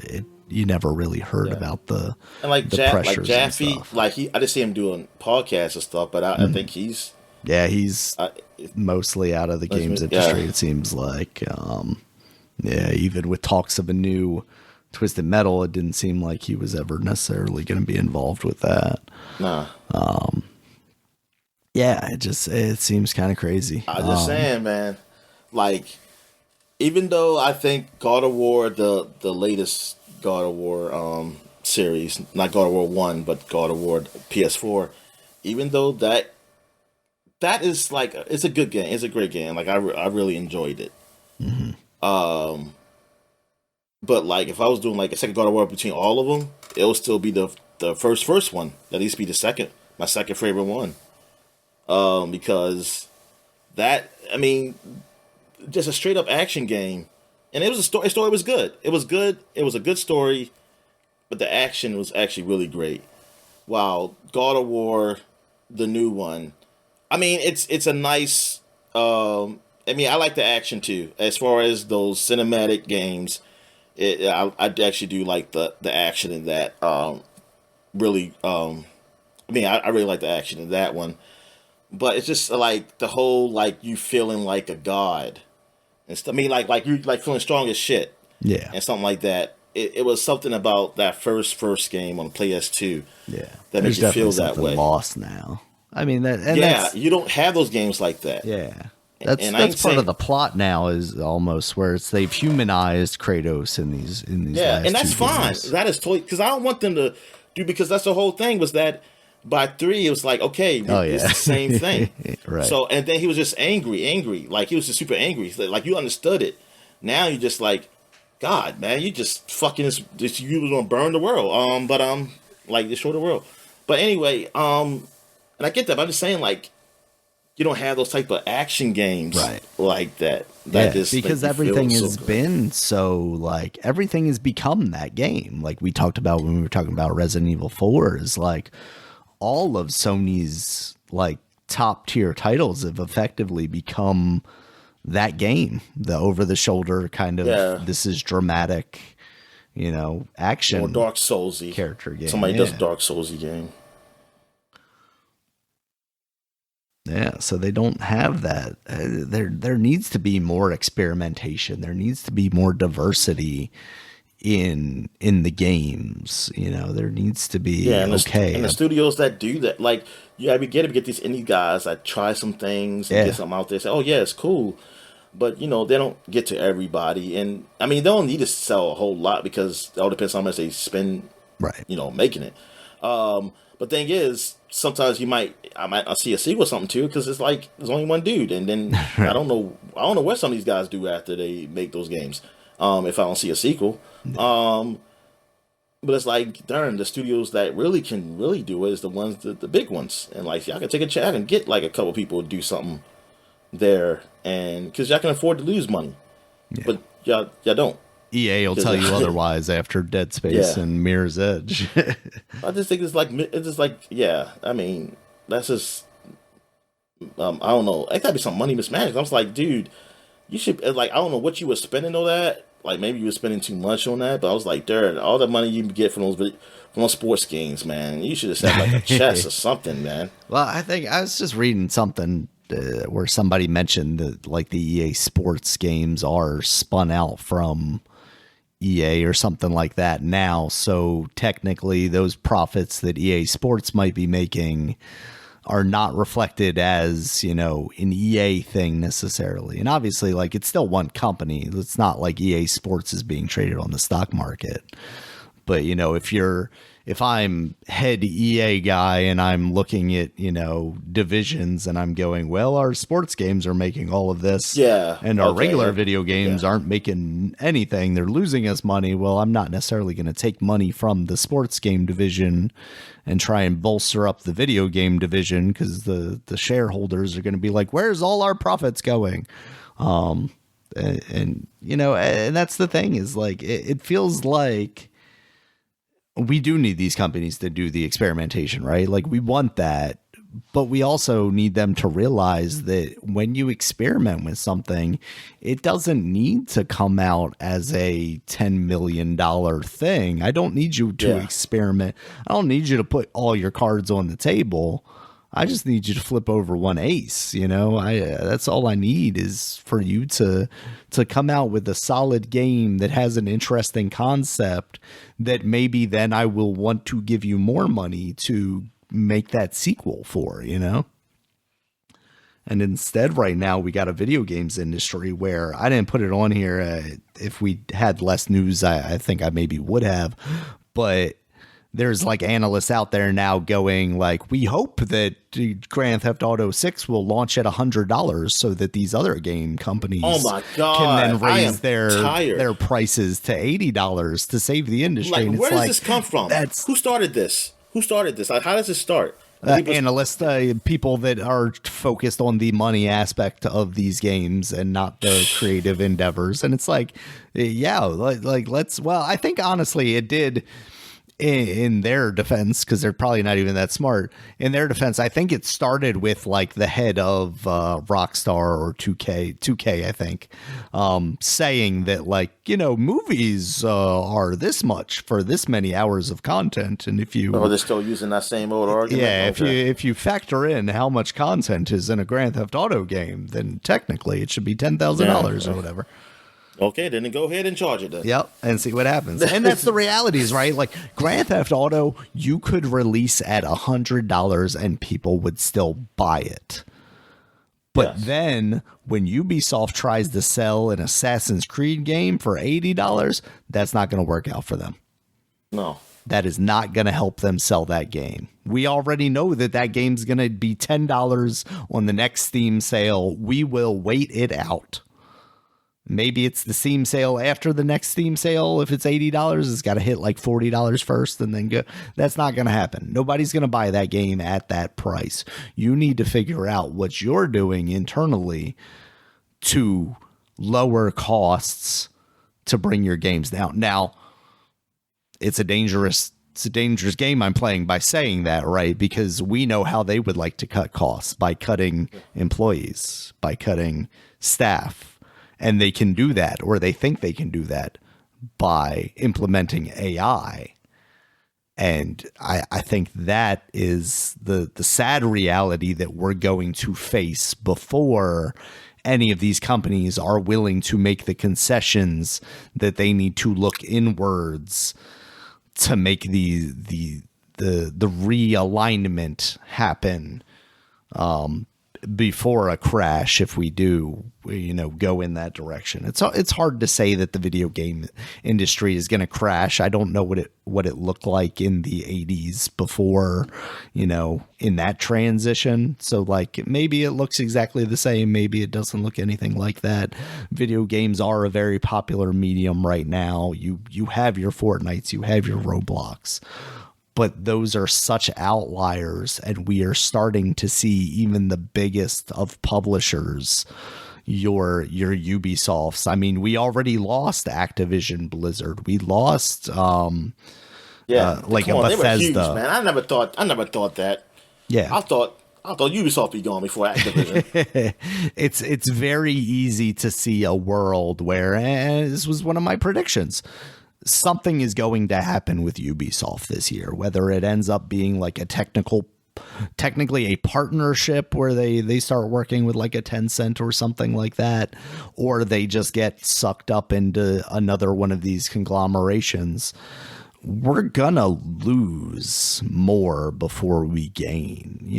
We can look at a world where like a Warner Brothers and an EA become one company. And maybe mark my words for that one. It doesn't seem like Warner Brothers is necessarily that interested in video games. So maybe like the Warner Brothers games division gets, sucked up by EA or something instead. But I would not be surprised if, Ubisoft goes away this year, and in 5 years, EA is struggling to compete. I mean, and that one's a little harder because they do have the cash cow that is their sports division, right? Like I'm sure the football games still sell well around the world. Sorry, the football games, the soccer games. I'm sure, college football was the best-selling game of last year. So like they've got that going for them in America as well. So maybe that covers all their bases. But like, if that's the case, what does EA become? Does it just become a publisher for sports games exclusively? Or do we have them still trying to use some of the pennies out of that purse to make other more creative endeavors? I don't know. But it feels like if we continue down this path, they will happily, rest on their laurels and just continue to put out sports game after sports game until people realize that is also not necessarily what they want. Yeah, and that is not. Yeah, the game's going up to $100. You know what? I'll just be like, I'm out. I just be getting games like they're super on sale. Man, yeah. That's what it is. It's like, just go back and revisit all the games from past generations that you wanted to. PS4 emulation is getting there, Dominic. Like, well, we can just go back now. Back to the future. All right. Speaking of the future, Dominic, we did have the Xbox Developer Direct on January 23rd, just a couple of days ago as of recording. And it was announced that it was going to include South of Midnight, Clair Obscur, Expedition 33, and Doom the Dark Ages, as well as one secret project. They kicked the show off with that project, which was Ninja Gaiden 4, which is being developed by both Team Ninja and Platinum Games. Wow. Yeah, and being published by Microsoft. And that is coming out in fall of this year. allegedly. They had a trailer for that. It looks good. Oh yeah, because it wasn't dubbed. They were Yes, speaking it was all their native subs. language, Japanese, and I wasn't really paying attention to what they were saying. So what did they talk about? Just basically like this is a classic action adventure series that everybody wanted to see, and we're bringing it back, and we're working with Platinum Games to make it a good game. Okay. Just kind of generic stuff like that. Talked about you're not going to play as Ryu Hazuki. Is that what the ninja's name is? You're playing as a younger character who is in a rival I call clan. him Ryu. Ryu. That's how I used to pronounce it. It seems like that's a new thing, a new twist on the series. Oh, wait, what's the twist again? Just that you're playing as this younger, not the same character that you have been. You're playing as this younger ninja, and it seems like the previous antagonist or previous protagonist might be the antagonist of this series. See, I didn't get none of that, Daniel, because of them. Why can they dub it? I can't read. So yeah, there's been a lot made. What I've seen recently of people talking about this, of like what Platinum Games actually is right now, because we've seen departures from Platinum Games. You know, we heard after that live service game that they tried doing that, you know, shut down within a year of its launch. What was that game called? I want to say Heavenly Xbox, Sword, right? but it's not Heavenly Sword, not Heavenly Bodies. Let's see, Platinum Games. Yeah, was that a game like before they got bought by Microsoft they were making, or what? Because I was like, what the hell is this? Not Ninja Theory. I made the same confusion. Oh, I'm thinking about Ninja Theory. Oh, okay. You're thinking of the people that put out the Awakening, Senua's saga. Yeah, I was thinking they were the same people for some reason too. But yeah, they so I don't know what Team Ninja's been doing, honestly. I think they did also make that an Xbox thing, didn't they? Team Ninja. Let's see what they were doing. Oh, they did the Wo Long Fallen Dynasty game. Okay, Strangers in Paradise. Oh, they made the Final Fantasy Strangers in Paradise game. Oh, no, not Ninja Theory. I wasn't thinking about Ninja Theory then, because they ain't make the game I was talking about. No, this is Team Ninja. They made those games, and then Ninja Theory is the one that made like Journey to the West and all those. Yeah. Also made DMC and Enslaved. Those were the two I was confusing too. So yeah, but Platinum had the game that failed, and they kind of got gutted a bit, it sounded like, after that, because they were working with Square Enix on that one. I can't believe I can't find live service. The name of this freaking game. We'll focus after Babylon's Fall. That's what it was. Babylon's Fall. That game fell immediately. And then, of course, they did have challenges with Bayonetta 3, but like I imagine Nintendo footed the bill for quite a bit of that. So, but people were very worried about them. So there's still concern that, like, because there were kind of two Platinums. You know, there was your like Transformers Ninja Turtle Platinum. Scalebound. They were working on Scalebound too. You remember that guy? Next. And then there was, you know, the good Platinums, the Bayonetta's Platinums and stuff like that. Yeah. But this game does look good. I mean, it also looks like a Ninja Gaiden game. For me, those games were always kind of too hard. But I did try and put some time into, I can't remember which one I spent more time with. I think it was probably 2, because it was like a Xbox free game or something like that at one point. But yeah, this looks cool. And then after that, they announced that they were releasing a Ninja Gaiden 2 Black, like up-resing HD remake thing made on Unreal Engine 5 that is out now, and it is on Game Pass as well. I started downloading that. before we started recording the podcast. So I'm going to try and check that out. And this is like what we were talking about as far as like economy of scale and like where you put your money, right? Like they probably did this as like an experiment so that they could then make Ninja Gaiden 4 on Unreal, right? So like it probably didn't cost them that much money to make Ninja Gaiden 2 Black HD, but like that's a goodwill thing for people that have Game Pass. It's also something that, you know, people on PC can buy. So I like PlayStation got it too, right? Yeah, I think PlayStation also has it because it's down here on my new releases. And like that's also a game I would not be surprised entirely if you ended up seeing it show up on the Switch too eventually. And we'll get there. So yeah, like utilize your resources and make smart business maneuvers. It doesn't seem like it would be that hard, but companies. Anyway, so we had that. That looked really cool. After that, they showed South of Midnight, which still looks really cool. That's launching on April 8th. I'm more interested in this game than ever now. Like after watching that, like I'm really interested. I really want to get my hands on that. That seems like a good story and everything. Yeah, it seems pretty cool. Yeah, straight up third-person action adventure game. Like I'm here for it. I like that style stuff, and that's coming out pretty soon.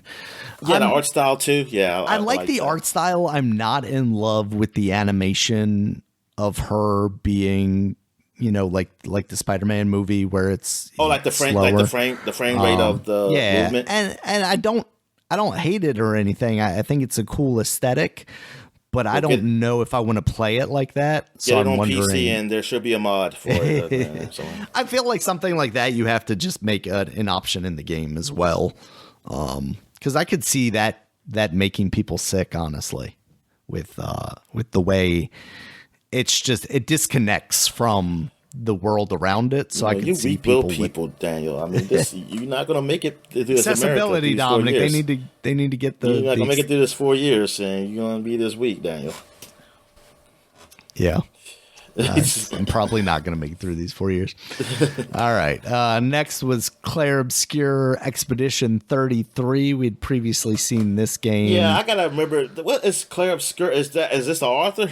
I am still not entirely sure, to be honest with you. I think I even looked it up somewhat recently. Make it a whole lot easier. It's called Expedition 33. Yes, and we will, because like whatever that is. That's launching April 24th. I know you had mentioned in your text messages, like, man, that's like back to back with South of Midnight. Yeah. I'm wondering if they're just hoping that it's, you know, kind of two different enough audiences that like they'll get people to download it on Game Pass or whatever they need to make money off of it, but not necessarily like cannibalize themselves. Like, are these games short? Yeah. And I'm also wondering if that means they're pretty confident about what they've got for later in the year, you know? Yeah. Or maybe they're not confident in either of these, Dominic. Oh, no. They're confident on those PS5 sales. That's what they are. Yeah. Now, are these coming on the same time as Steam, I wonder, too? That's a good question. I don't know about Steam. You know, they do mention here on the Xbox website that it's on the Xbox app for PC, but I don't know. You know how people hate to open other apps, man. Yeah. Now, Ninja Gaiden does say Steam. Expedition 33 does not. South of Midnight does mention Steam specifically. Oh, okay. And so does Doom the Dark Ages, which we'll get to. But Expedition 33, this seems like it's probably more up your alley than it is mine. I've seen some people like on Giant Bomb describe it as French Persona. Did you get that kind of vibe from it? Oh, I just got an RPG vibe. Okay. I don't know about regular French general. Persona, nah. But it looks good to you, right? Yeah, definitely. Yeah. I definitely want to play it. I mean, Darren, this is crazy that Avowed is coming out next month. Oh, yeah. I forgot about that game, too. Jeez. Yeah, they're putting a lot of what they have at the beginning of this year. So They hopefully that means they've now got more. because they finally got the shit done, but unfortunately, all done at the same time. Yeah. couldn't spread it out. They're like, we can't keep these on the books any longer. They got to come out in the first quarter of this year. Yeah, this is an incredible looking game, though. Like visually, it's very impressive. Yeah, it kind of. I mean, yeah, like the yeah, it's more of like that European style.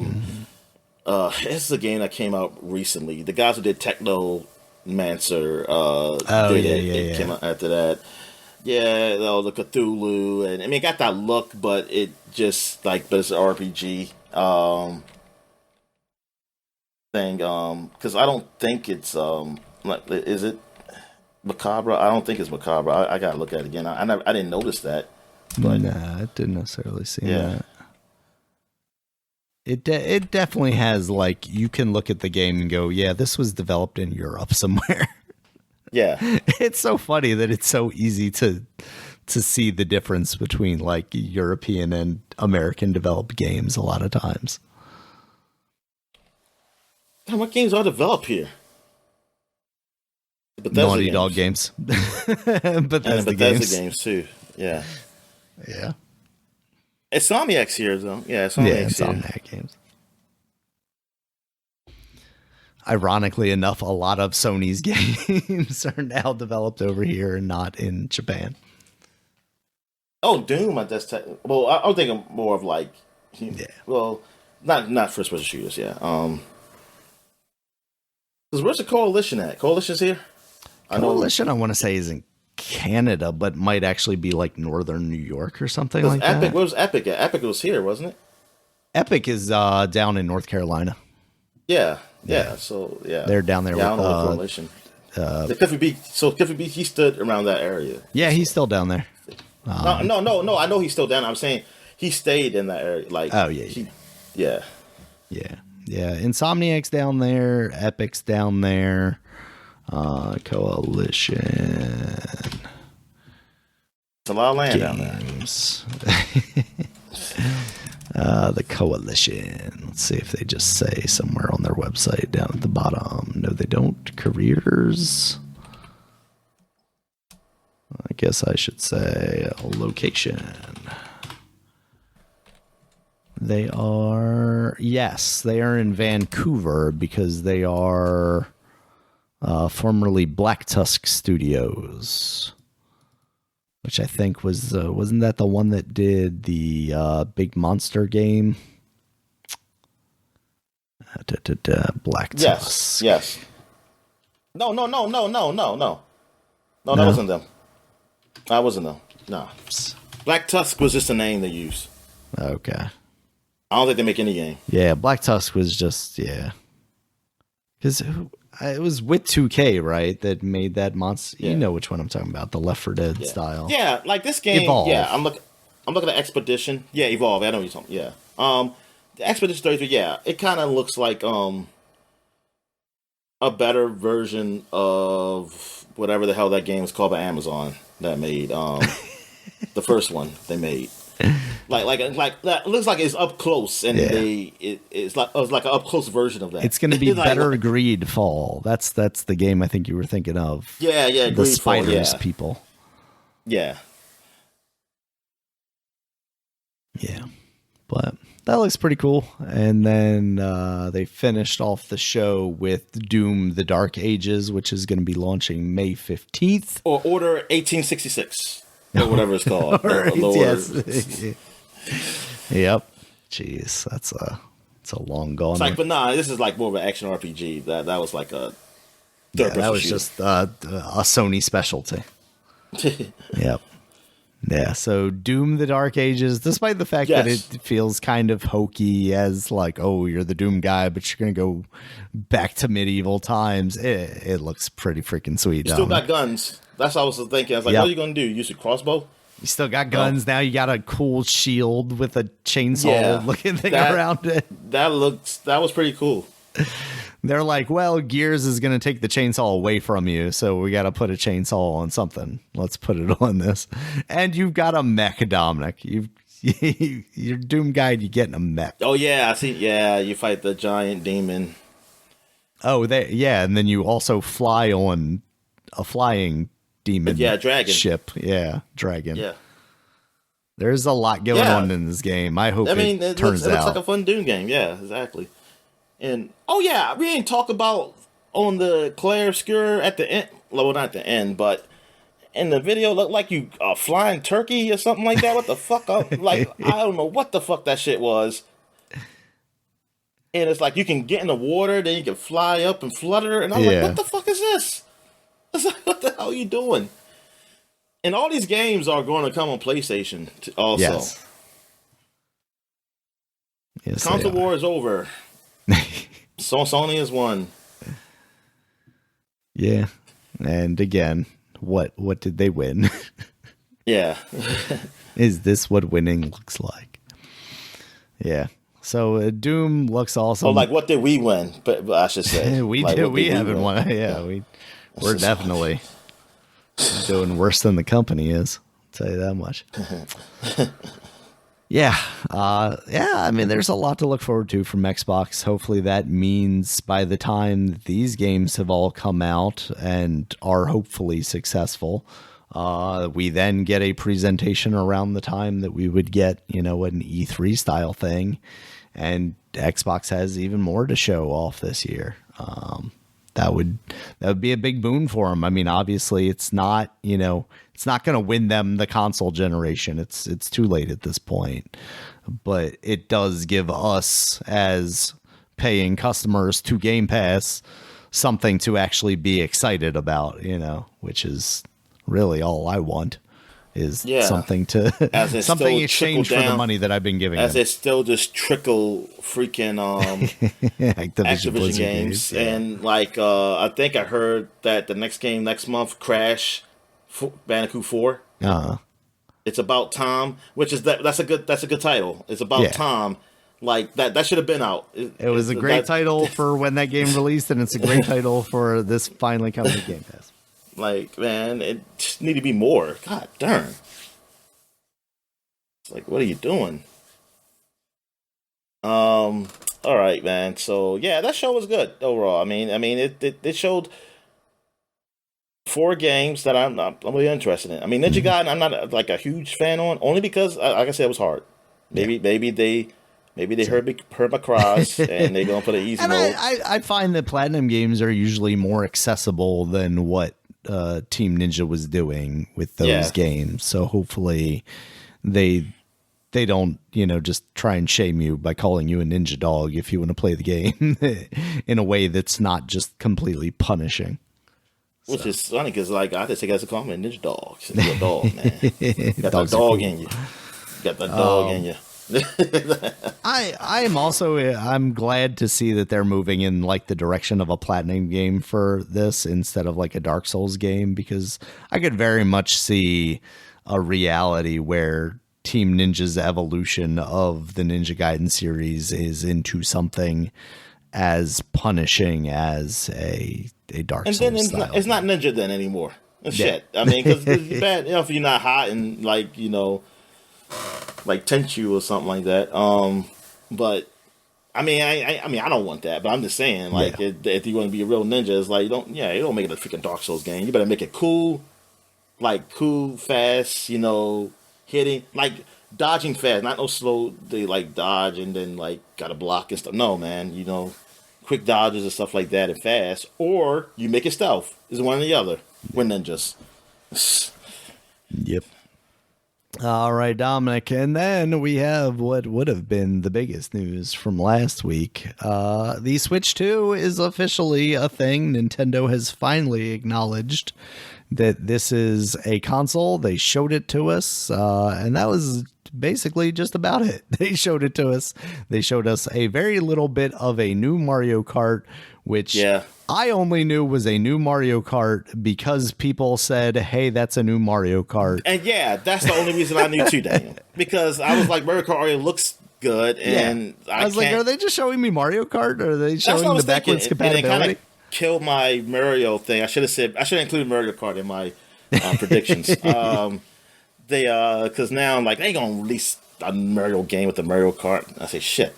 That's what I was hoping. It's like, oh, I hope there's a new Mario Kart. I hope that's just the same one. He just drives a car in this Mario game now. So yeah. All right. So yeah, I guess all right. So we see, it was a bigger screen. I mean, it seemed like everybody, we pretty much kind of knew what it was going to look like. Yeah, if you had followed any of the leaks at all, this looks like those leaks. Those leaks were accurate. But now it's just that you don't slide and snap the controllers in. You actually just push them in. Yeah, it seems like it's actually like a pivot, because from what I've seen from I think they had an additional short thing. There's like a little thing that sticks up in the bottom of the interior of the controller, and then a hole or a latching point in the bottom of the actual Joy-Con. So you slide the bottom in first, and then you pivot the top up to then lock it into place. That's what it seems like they're going for, which I think is a good idea, because if the whole magnetism thing is the idea of how these things hold together, I'm very interested to see how that works. I assume they've got to be some sort of electromagnets, which is why you have a button on the back to release it, because otherwise, there's no way you can put a magnet strong enough in there to hold it in there whilst also being weak enough for you to detach it without having too much trouble, right? Yeah. I didn't even think about magnets. Yeah. For that reason. Yeah, that's been the whole, that's what everybody's saying. I heard what the people said. Rumors. Yeah. Yeah. Hall effect sensors for the stick. So theoretically, stick drift is going to be not a deal anymore. Now, one of the features that people have been speculating about since the leaks, the real serious leaks of these past couple of months, and they did not specifically say, but kind of allude to in this trailer, it looks like there is an IR sensor on what would be the top rail between the two side top buttons of the Joy-Con controller, and then you would use that as a mouse. I think that's actually really clever if they end up doing that, because I don't know how that feels though. I'm holding my Switch. So I was gonna say, I tried that while my daughter was playing Switch last weekend, and I was like, this actually kind of works as with this controller. So if they designed it even more slightly with this in mind, this is the first time me trying it, and I guess it can work. Yeah, because you even have two buttons there. You have your shoulder and then your trigger button. So you even have a left and a right mouse click button. You obviously have face buttons that you could also utilize as different things if you wanted to go that far. So obviously, depending on what games utilize it, but if they did release a Doom and wanted to utilize that, I think that could be a really cool way to play Doom Dark Ages if you are someone that doesn't own a PC and are exclusive to the Nintendo ecosystem. I don't know, if they then give us a Mario But how Paint. would you? How would I? What you use for the keyboard? It would effectively be the other stick. You would be moving with your left stick. Oh. You still have two shoulder buttons there, and then you have a D-pad, or the four buttons, I guess, on the Switch for doing a menu radius type thing. That's what I would imagine. This feels like one of those things that Nintendo you don't just will race use them in like they did in the games. video, you had them. I mean, so here's what I was thinking. Also, as after having seen that, I wonder if they would do something as crazy as in Mario Kart, I'm racing by racing my controller around as if I were a child playing cars. Like, could they be crazy enough to think that might work? I think that's maybe a little far fetched. But I do wonder. You would have to think that as one of their tentpole launch titles in Mario Kart, assuming that's what it is, that it would maybe want to utilize this feature, this gimmick. Maybe that means we get like a course creator. That would be interesting. I've seen a lot of people speculate that like this could mean the return of like a Mario Maker, or the addition of maker modes into a lot of other games. Because they took away that feature, and that just ruined it for me. So there wasn't really much more to it than that. It's a bigger screen. It's a more powerful Switch. A lot of the rumors speak to like a lot of DLSS style rendering, which would allow the Switch 2 to play more recent games whilst also keeping them looking somewhat relevant despite older hardware. I'm curious. I'm really curious about seeing that. And I know like those games, man, they're gonna probably put some older games out that couldn't be played on the Switch. And put them I've heard a lot of rumors about Red Dead at full price. So absolutely, full price. And luckily, third parties they do come down in price. So I'll just wait if I was to get this. But I'm gonna be honest with you. Like, as cool as this thing looks and everything, I just don't know if I'm getting it. I don't know if I'm getting this. I just think like, because I can't right now. It's like I can't do it because I can't play $60 for this, and then the other games I want for that. Like the other games that come on Xbox and PS5 and PC. It's especially because one of the things much. They didn't say. I mean, they didn't say a release date. They didn't say a price. And now, I don't know price of console. But I know their games. Yeah, I know their games, and that's the problem, right? Is like the upfront cost of the console, but then, like you said, the cost of those games, and with Nintendo games, 70, right? They just aren't coming down 100%, right? Like 100%. Zelda was the start. Zelda was the start. And like you said, with the third party games, like we'll see like a Assassin's Creed Mirage, probably maybe even somewhere down the lines in Assassin's Creed Shadows, if the juice is worth the squeeze.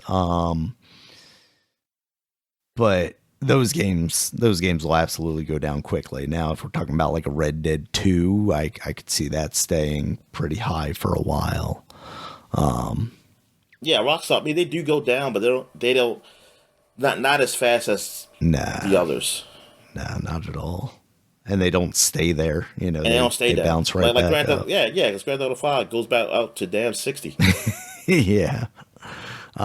Aesthetically, what do you think of this thing, Dominic? It's the dark gray with the blue and the orange and the blue accents this time around. I think it's relatively subtle. It's not. Yeah. I think it looks all right. Yeah. Like the console house, it looks all right. I mean, I was kind of hoping something. I mean, like the feel of it, because. Does that mean we still got to get still another thing? What's the thing I call like to make the controller feel better in my hands?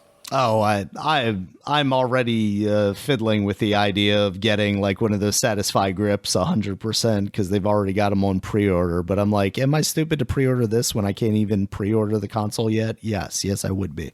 So 100%. There's no way that this thing feels as good as you would maybe want to in your hands. Does it feel better? I'm thinking yes. I think it's can't think of the word, but I think it will definitely feel better in the hands, just for us at least, because it's bigger. It's going to be a little chunkier, I think. But I still think it's going to be a step down from holding a controller or maybe even like a Steam Deck. because I still looks like it's going to be a lot flatter than a Steam Deck, whereas the Steam Deck has ergonomics in mind, with the back kind of jutting out a little bit more. And now, so what other things they showed? Because at the top, I saw a Kinect. Yeah, it's got 2 USB-C ports on it, one on the top and one on the bottom. That's cool.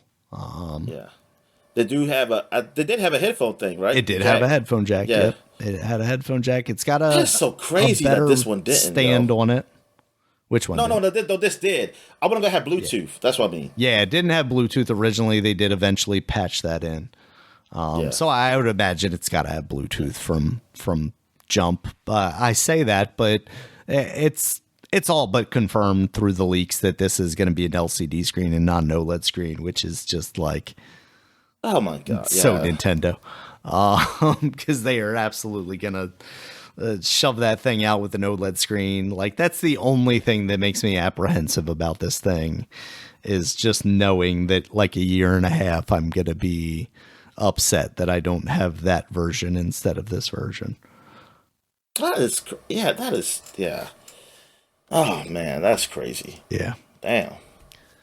So, I mean, in the bright side of things, I never got a Switch OLED. So like, I'm going from an LCD screen to an LCD screen. So I'm not downgrading my experience per se, no. But at the same time, knowing how much people praise that OLED screen and having experienced, from like the Vita, how nice a good OLED screen is. Jealous, Dominic. Jealous. Yeah, the kickstand is better than the original. Obviously, it is not like the full half of the back. It's now like a U-shaped thing. As long as it works, it's fine. I don't care. It seems like it's got a nice wide range of motion. So you can do that, like almost lay it down on the table, but have it propped up at an angle a little bit, all the way through to a standing all the way up type thing. Yeah. And there's a lot of talk about like there's inside the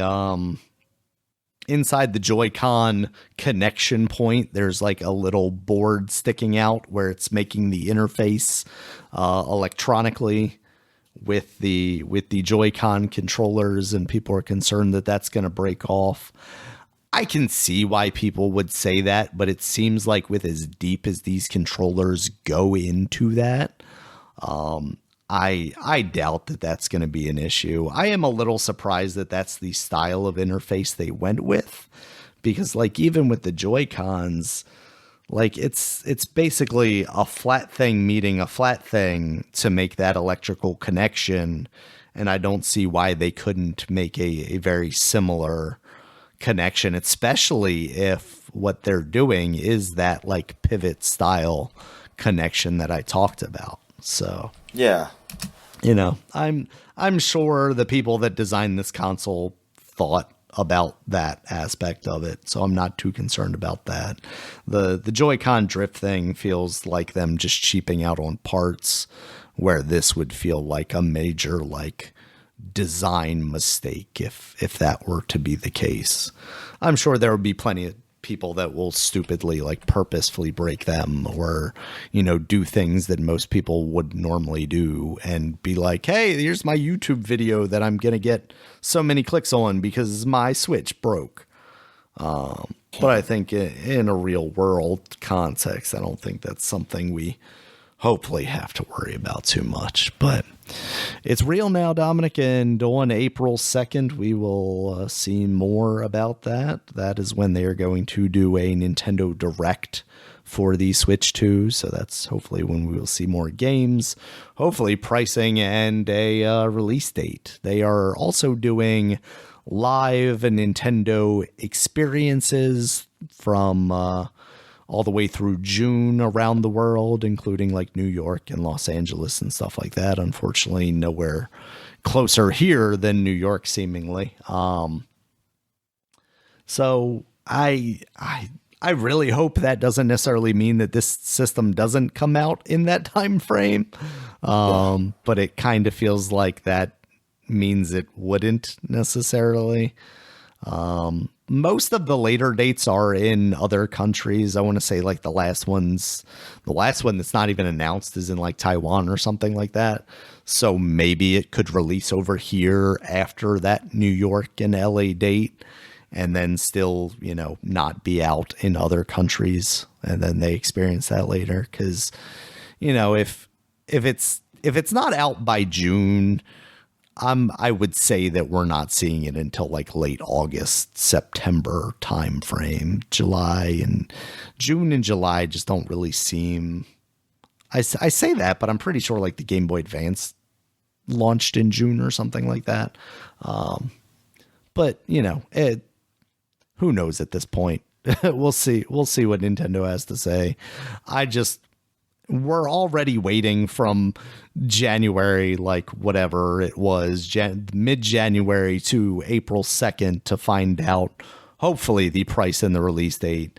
I'm hoping that they don't push either of those details out any further, at least, even if it is a fall release date. They just tell us up front and say, hey, this is what you're going to get then. So yeah, any more Switch 2 thoughts, Dominic? Nah, man. I mean, yeah, I just want to know. I guess I have to wait till April to see like games and like what's the power behind it, things of nature. Like what? Yeah. Unless these leaks continue to be as prevalent. Well, I mean, they at least, yeah, I guess, yeah. I mean, yeah, you'll just tell me then, I guess. Yeah, but yeah. So, I mean, I think it's cool. I mean, it's about time. They got it, and now like maybe we finally get the console we really want because hey, thing is, it's funny. The Switch they can catch up to the current stuff because they haven't really advanced because they actually have games that they could release.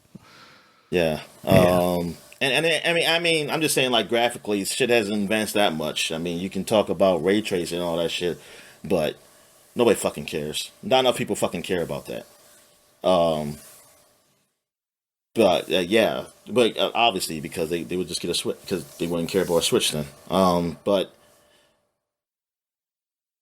yeah, I want to see yeah, because it's like I can finally get the games that that can run well. Yeah, I just want to know, Ken. Yeah, will it make the games that we already have run better? That's like, I hope they make. I hope they make it. So. Yeah, that is one thing they did include in the trailer that they said, backwards compatible. Besides a select few, which most people are speculating would be like the Labo type stuff. Now, it doesn't seem like it necessarily has an IR sensor on the bottom of the controller like the first Switch does. So that might also limit the ability to use those games. I'd also like to know if I can pair original Joy-Cons to the new Switch.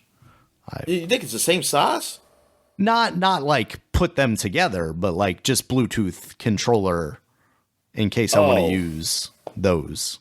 Like, let's say I don't want to buy more controllers. I just want, Exactly. Do I have to buy a Switch? They're going to make it so I have to buy a Switch 2 Pro controller. Yeah. Yeah. Oh, my God. They do that. My God. That'd be such a dick move. They can't do that.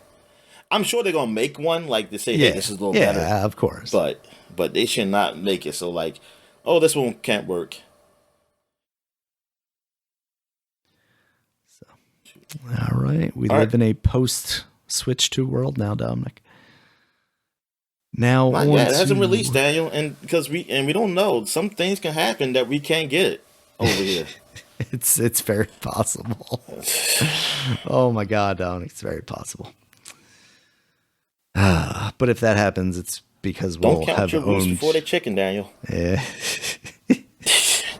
Okay. All right, Dominic. On to new releases. Then we did have a couple of new releases so far this year.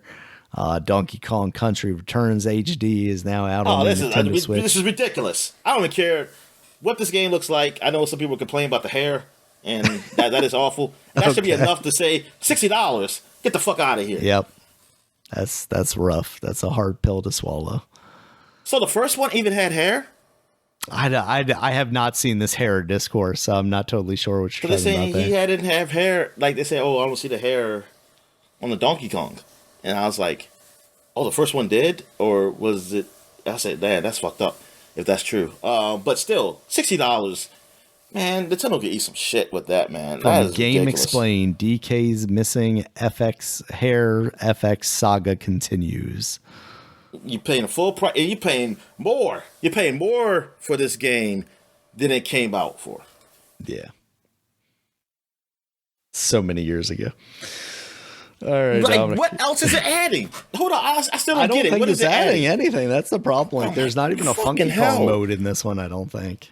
Like, first of all, this should have came out at the same time as the Frozone, whatever the fuck shit was called. Tropical and, Freeze. Yeah, Tropical Freeze. And maybe both of those come out at $50. Like as a 2-pack. Yeah. That's the most I'll give them on that game. Because even then, I'm thinking still 40.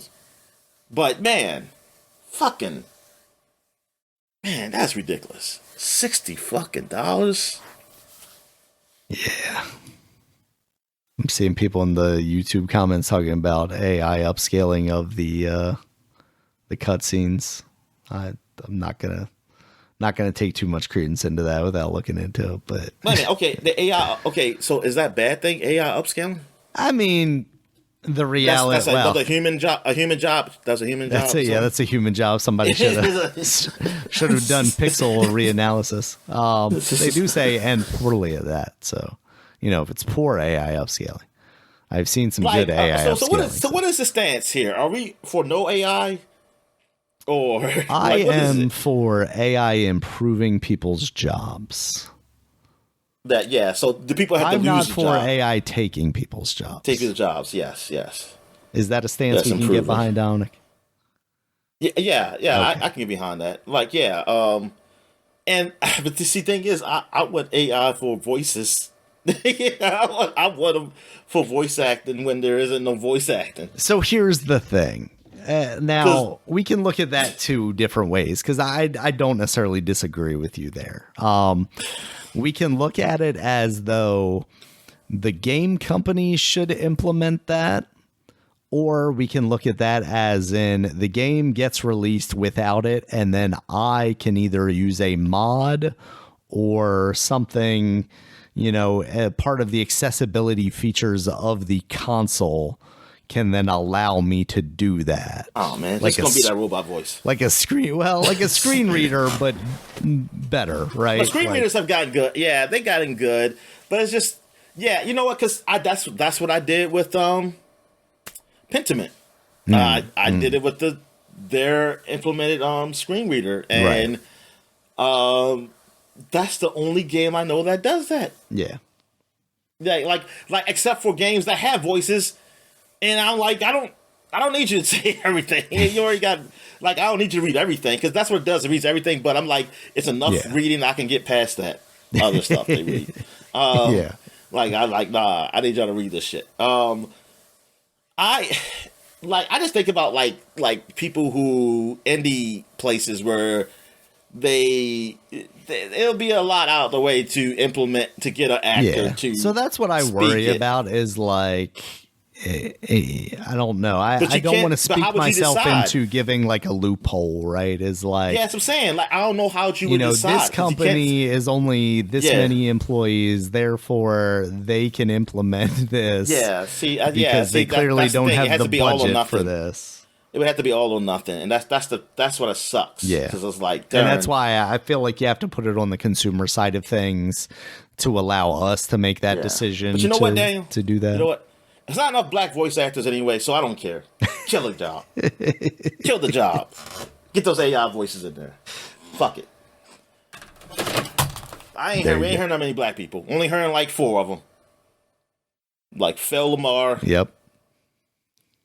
And then again, I don't know. His name is like French, so I don't know how black he is. Don't do that to Phil Lamar, Dominic. Don't do that to him. But yeah, it's like, man, I just wish, I wish that somebody would make something that I can use That's like, hey, this is a program that will automatically put cool voices in your games, and or your anime if your anime don't hasn't been dubbed yet. Yeah. Or you don't like their voices. You don't like the people's voices. They were this voiceover. A better voice. Yeah.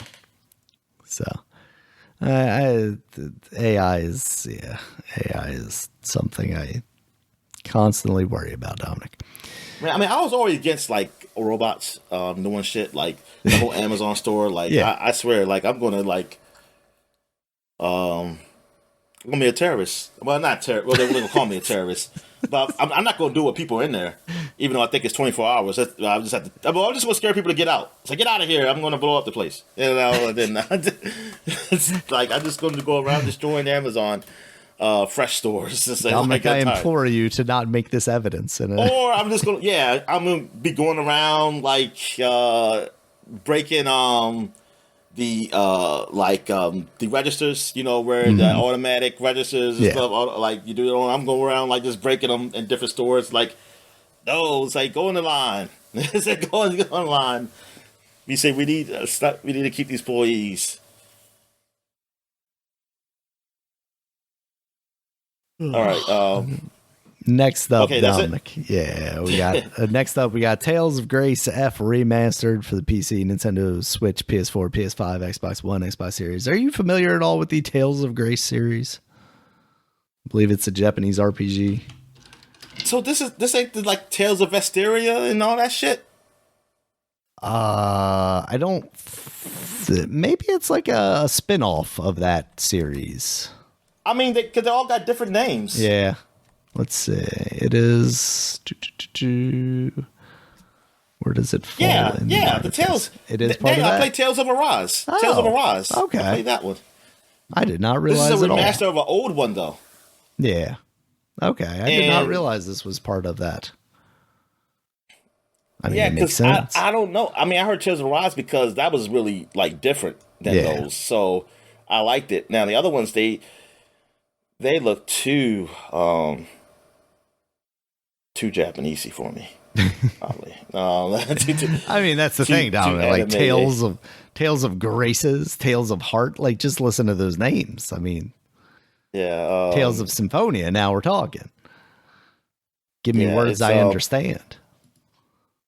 I mean, I have to see. I hope this is a good story, but I hope it's just not cheesy. Because I mean, Tales of Arise was good. I mean, I actually liked it. And I always imagine these games cheesy, but maybe they just look like they could be cheesy, but they're not. Just the art style makes me think. Yeah. That they're a little cutesy. Oh, I watched this live playthrough of this girl playing this game. Yay. All right. We also have Dynasty Warriors Origins, as you mentioned earlier. That's now out on PC, Xbox, and PS5. Oh, she knows what she was doing.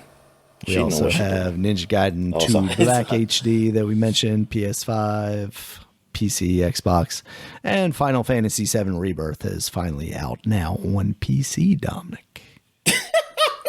Sorry. I'm not laughing at that. I'm sorry. But Final Fantasy VII Rebirth being finally on PC is that's great. And when I looked up there, I mean, most likely I probably would have played this game. I kind of wish I couldn't have just used the same like thing as the last game because I think I can play that. I can play the first one remake, but I won't be able to play this one.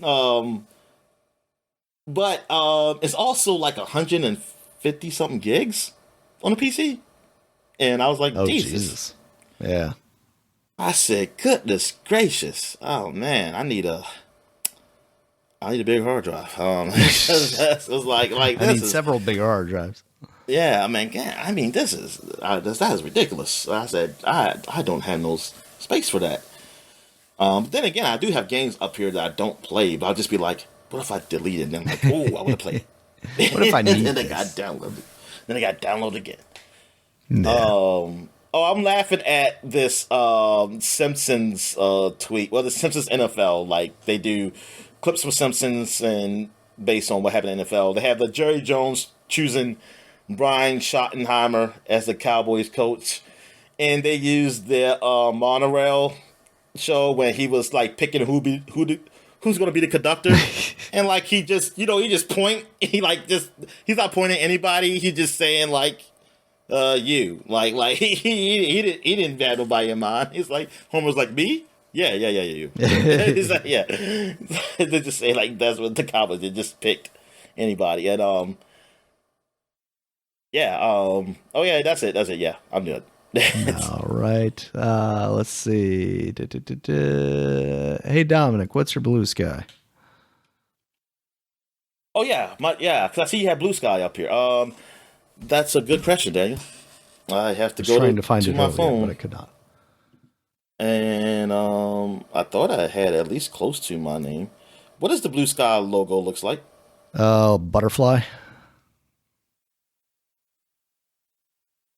Damn, I gotta go over here, down here, because I got so much apps on the front. All right, how do you spell blue sky? You know what? I didn't do it on my phone. I did it on the computer. That's why I don't see it. All right, let me see. Blue sky, blue skies. Because ironically, I created an account for the podcast like 2 weeks ago. Blue sky. And then now there are even more reasons to maybe avoid Twitter as much as possible. So figure maybe it's time to start advertising the blue sky. I know it's going to get better, Daniel. Dino Man without an S, Daniel. Okay, let's see. Because this is early. It was like, yes, nobody picked it. Nobody picked it this time. At DominicStarworth.com. Oh, okay. Let's say Dino or blue sky first. I mean, even though you can have the same names, but it's just that I was like, hey, I don't see nobody. Because it was just like a whole bunch of people with Dino Man. There we go. I mean, they had the same ad, of course, but I was like, nah, I'm the early one. All right, that is that. We're going to have podcast follow that, and then we'll put that here. Dino Man and Dominic Stallworth. Yeah, I didn't start coming up here because now, okay, so people are posting. Okay, because I follow Nintendo, so Nintendo's up here. Oh, nope, that's unofficial Nintendo. Everything's unofficial, so. Are they not on there? I'm surprised that they're not on there, to be honest. I mean, if they're up there, they were up there when I initially did it. Yeah, that's why I have the. I mean, just typing Nintendo. In Nintendo, they don't come up first. They, like you said, the unofficial one does. So. Yeah, because a lot of the people that I used to follow on Twitter and still do, like Cheap Ass Gamer and Wario64 and stuff like that. Come on, Daniel. They're libtards. So of course they came over here. Anyway, all right. So yeah, we're gonna wrap this podcast up. As I came up here before you did, so I'm an ultimate libtard. Yep. As mentioned, you can follow us on Twitter. Dominic's at DStarworth5. I'm at Regular SMB. Shinobi's up here. Or Shinobi? It could be a fake Shinobi. I don't know. It could be somebody saying like, I'll be Shinobi now. Like the ninja Shinobi? He's a guy, he has... Huh? Shinobi is someone I follow on Twitter. He's the guy with the Newman. Okay. Yeah. Gotcha. I forgot about it. All right. So yeah, Superpod is the Twitter. Also on Blue Sky, superpod.com or regulusmb.skysocial or Dino Man at Dominic Stallworth at Blue Sky Social. All that fun stuff. They do make their names a little more complicated than they need to be. So website superpod.com. Check us out your there. Your daughter's having a good time over She there, is. huh? Yeah, I'm gonna end this and then go see what's going on out there. Superpod.com website. You can check us out there. It has links all the places you can find us, including YouTube, where there's a video version of this podcast, as well as iTunes, Stitcher, YouTube Music, iTunes, Amazon, all the things I might or might not have said. If there's an audio place for podcasts, we're probably there. And until next time, guys, talk to you later. All right, see you.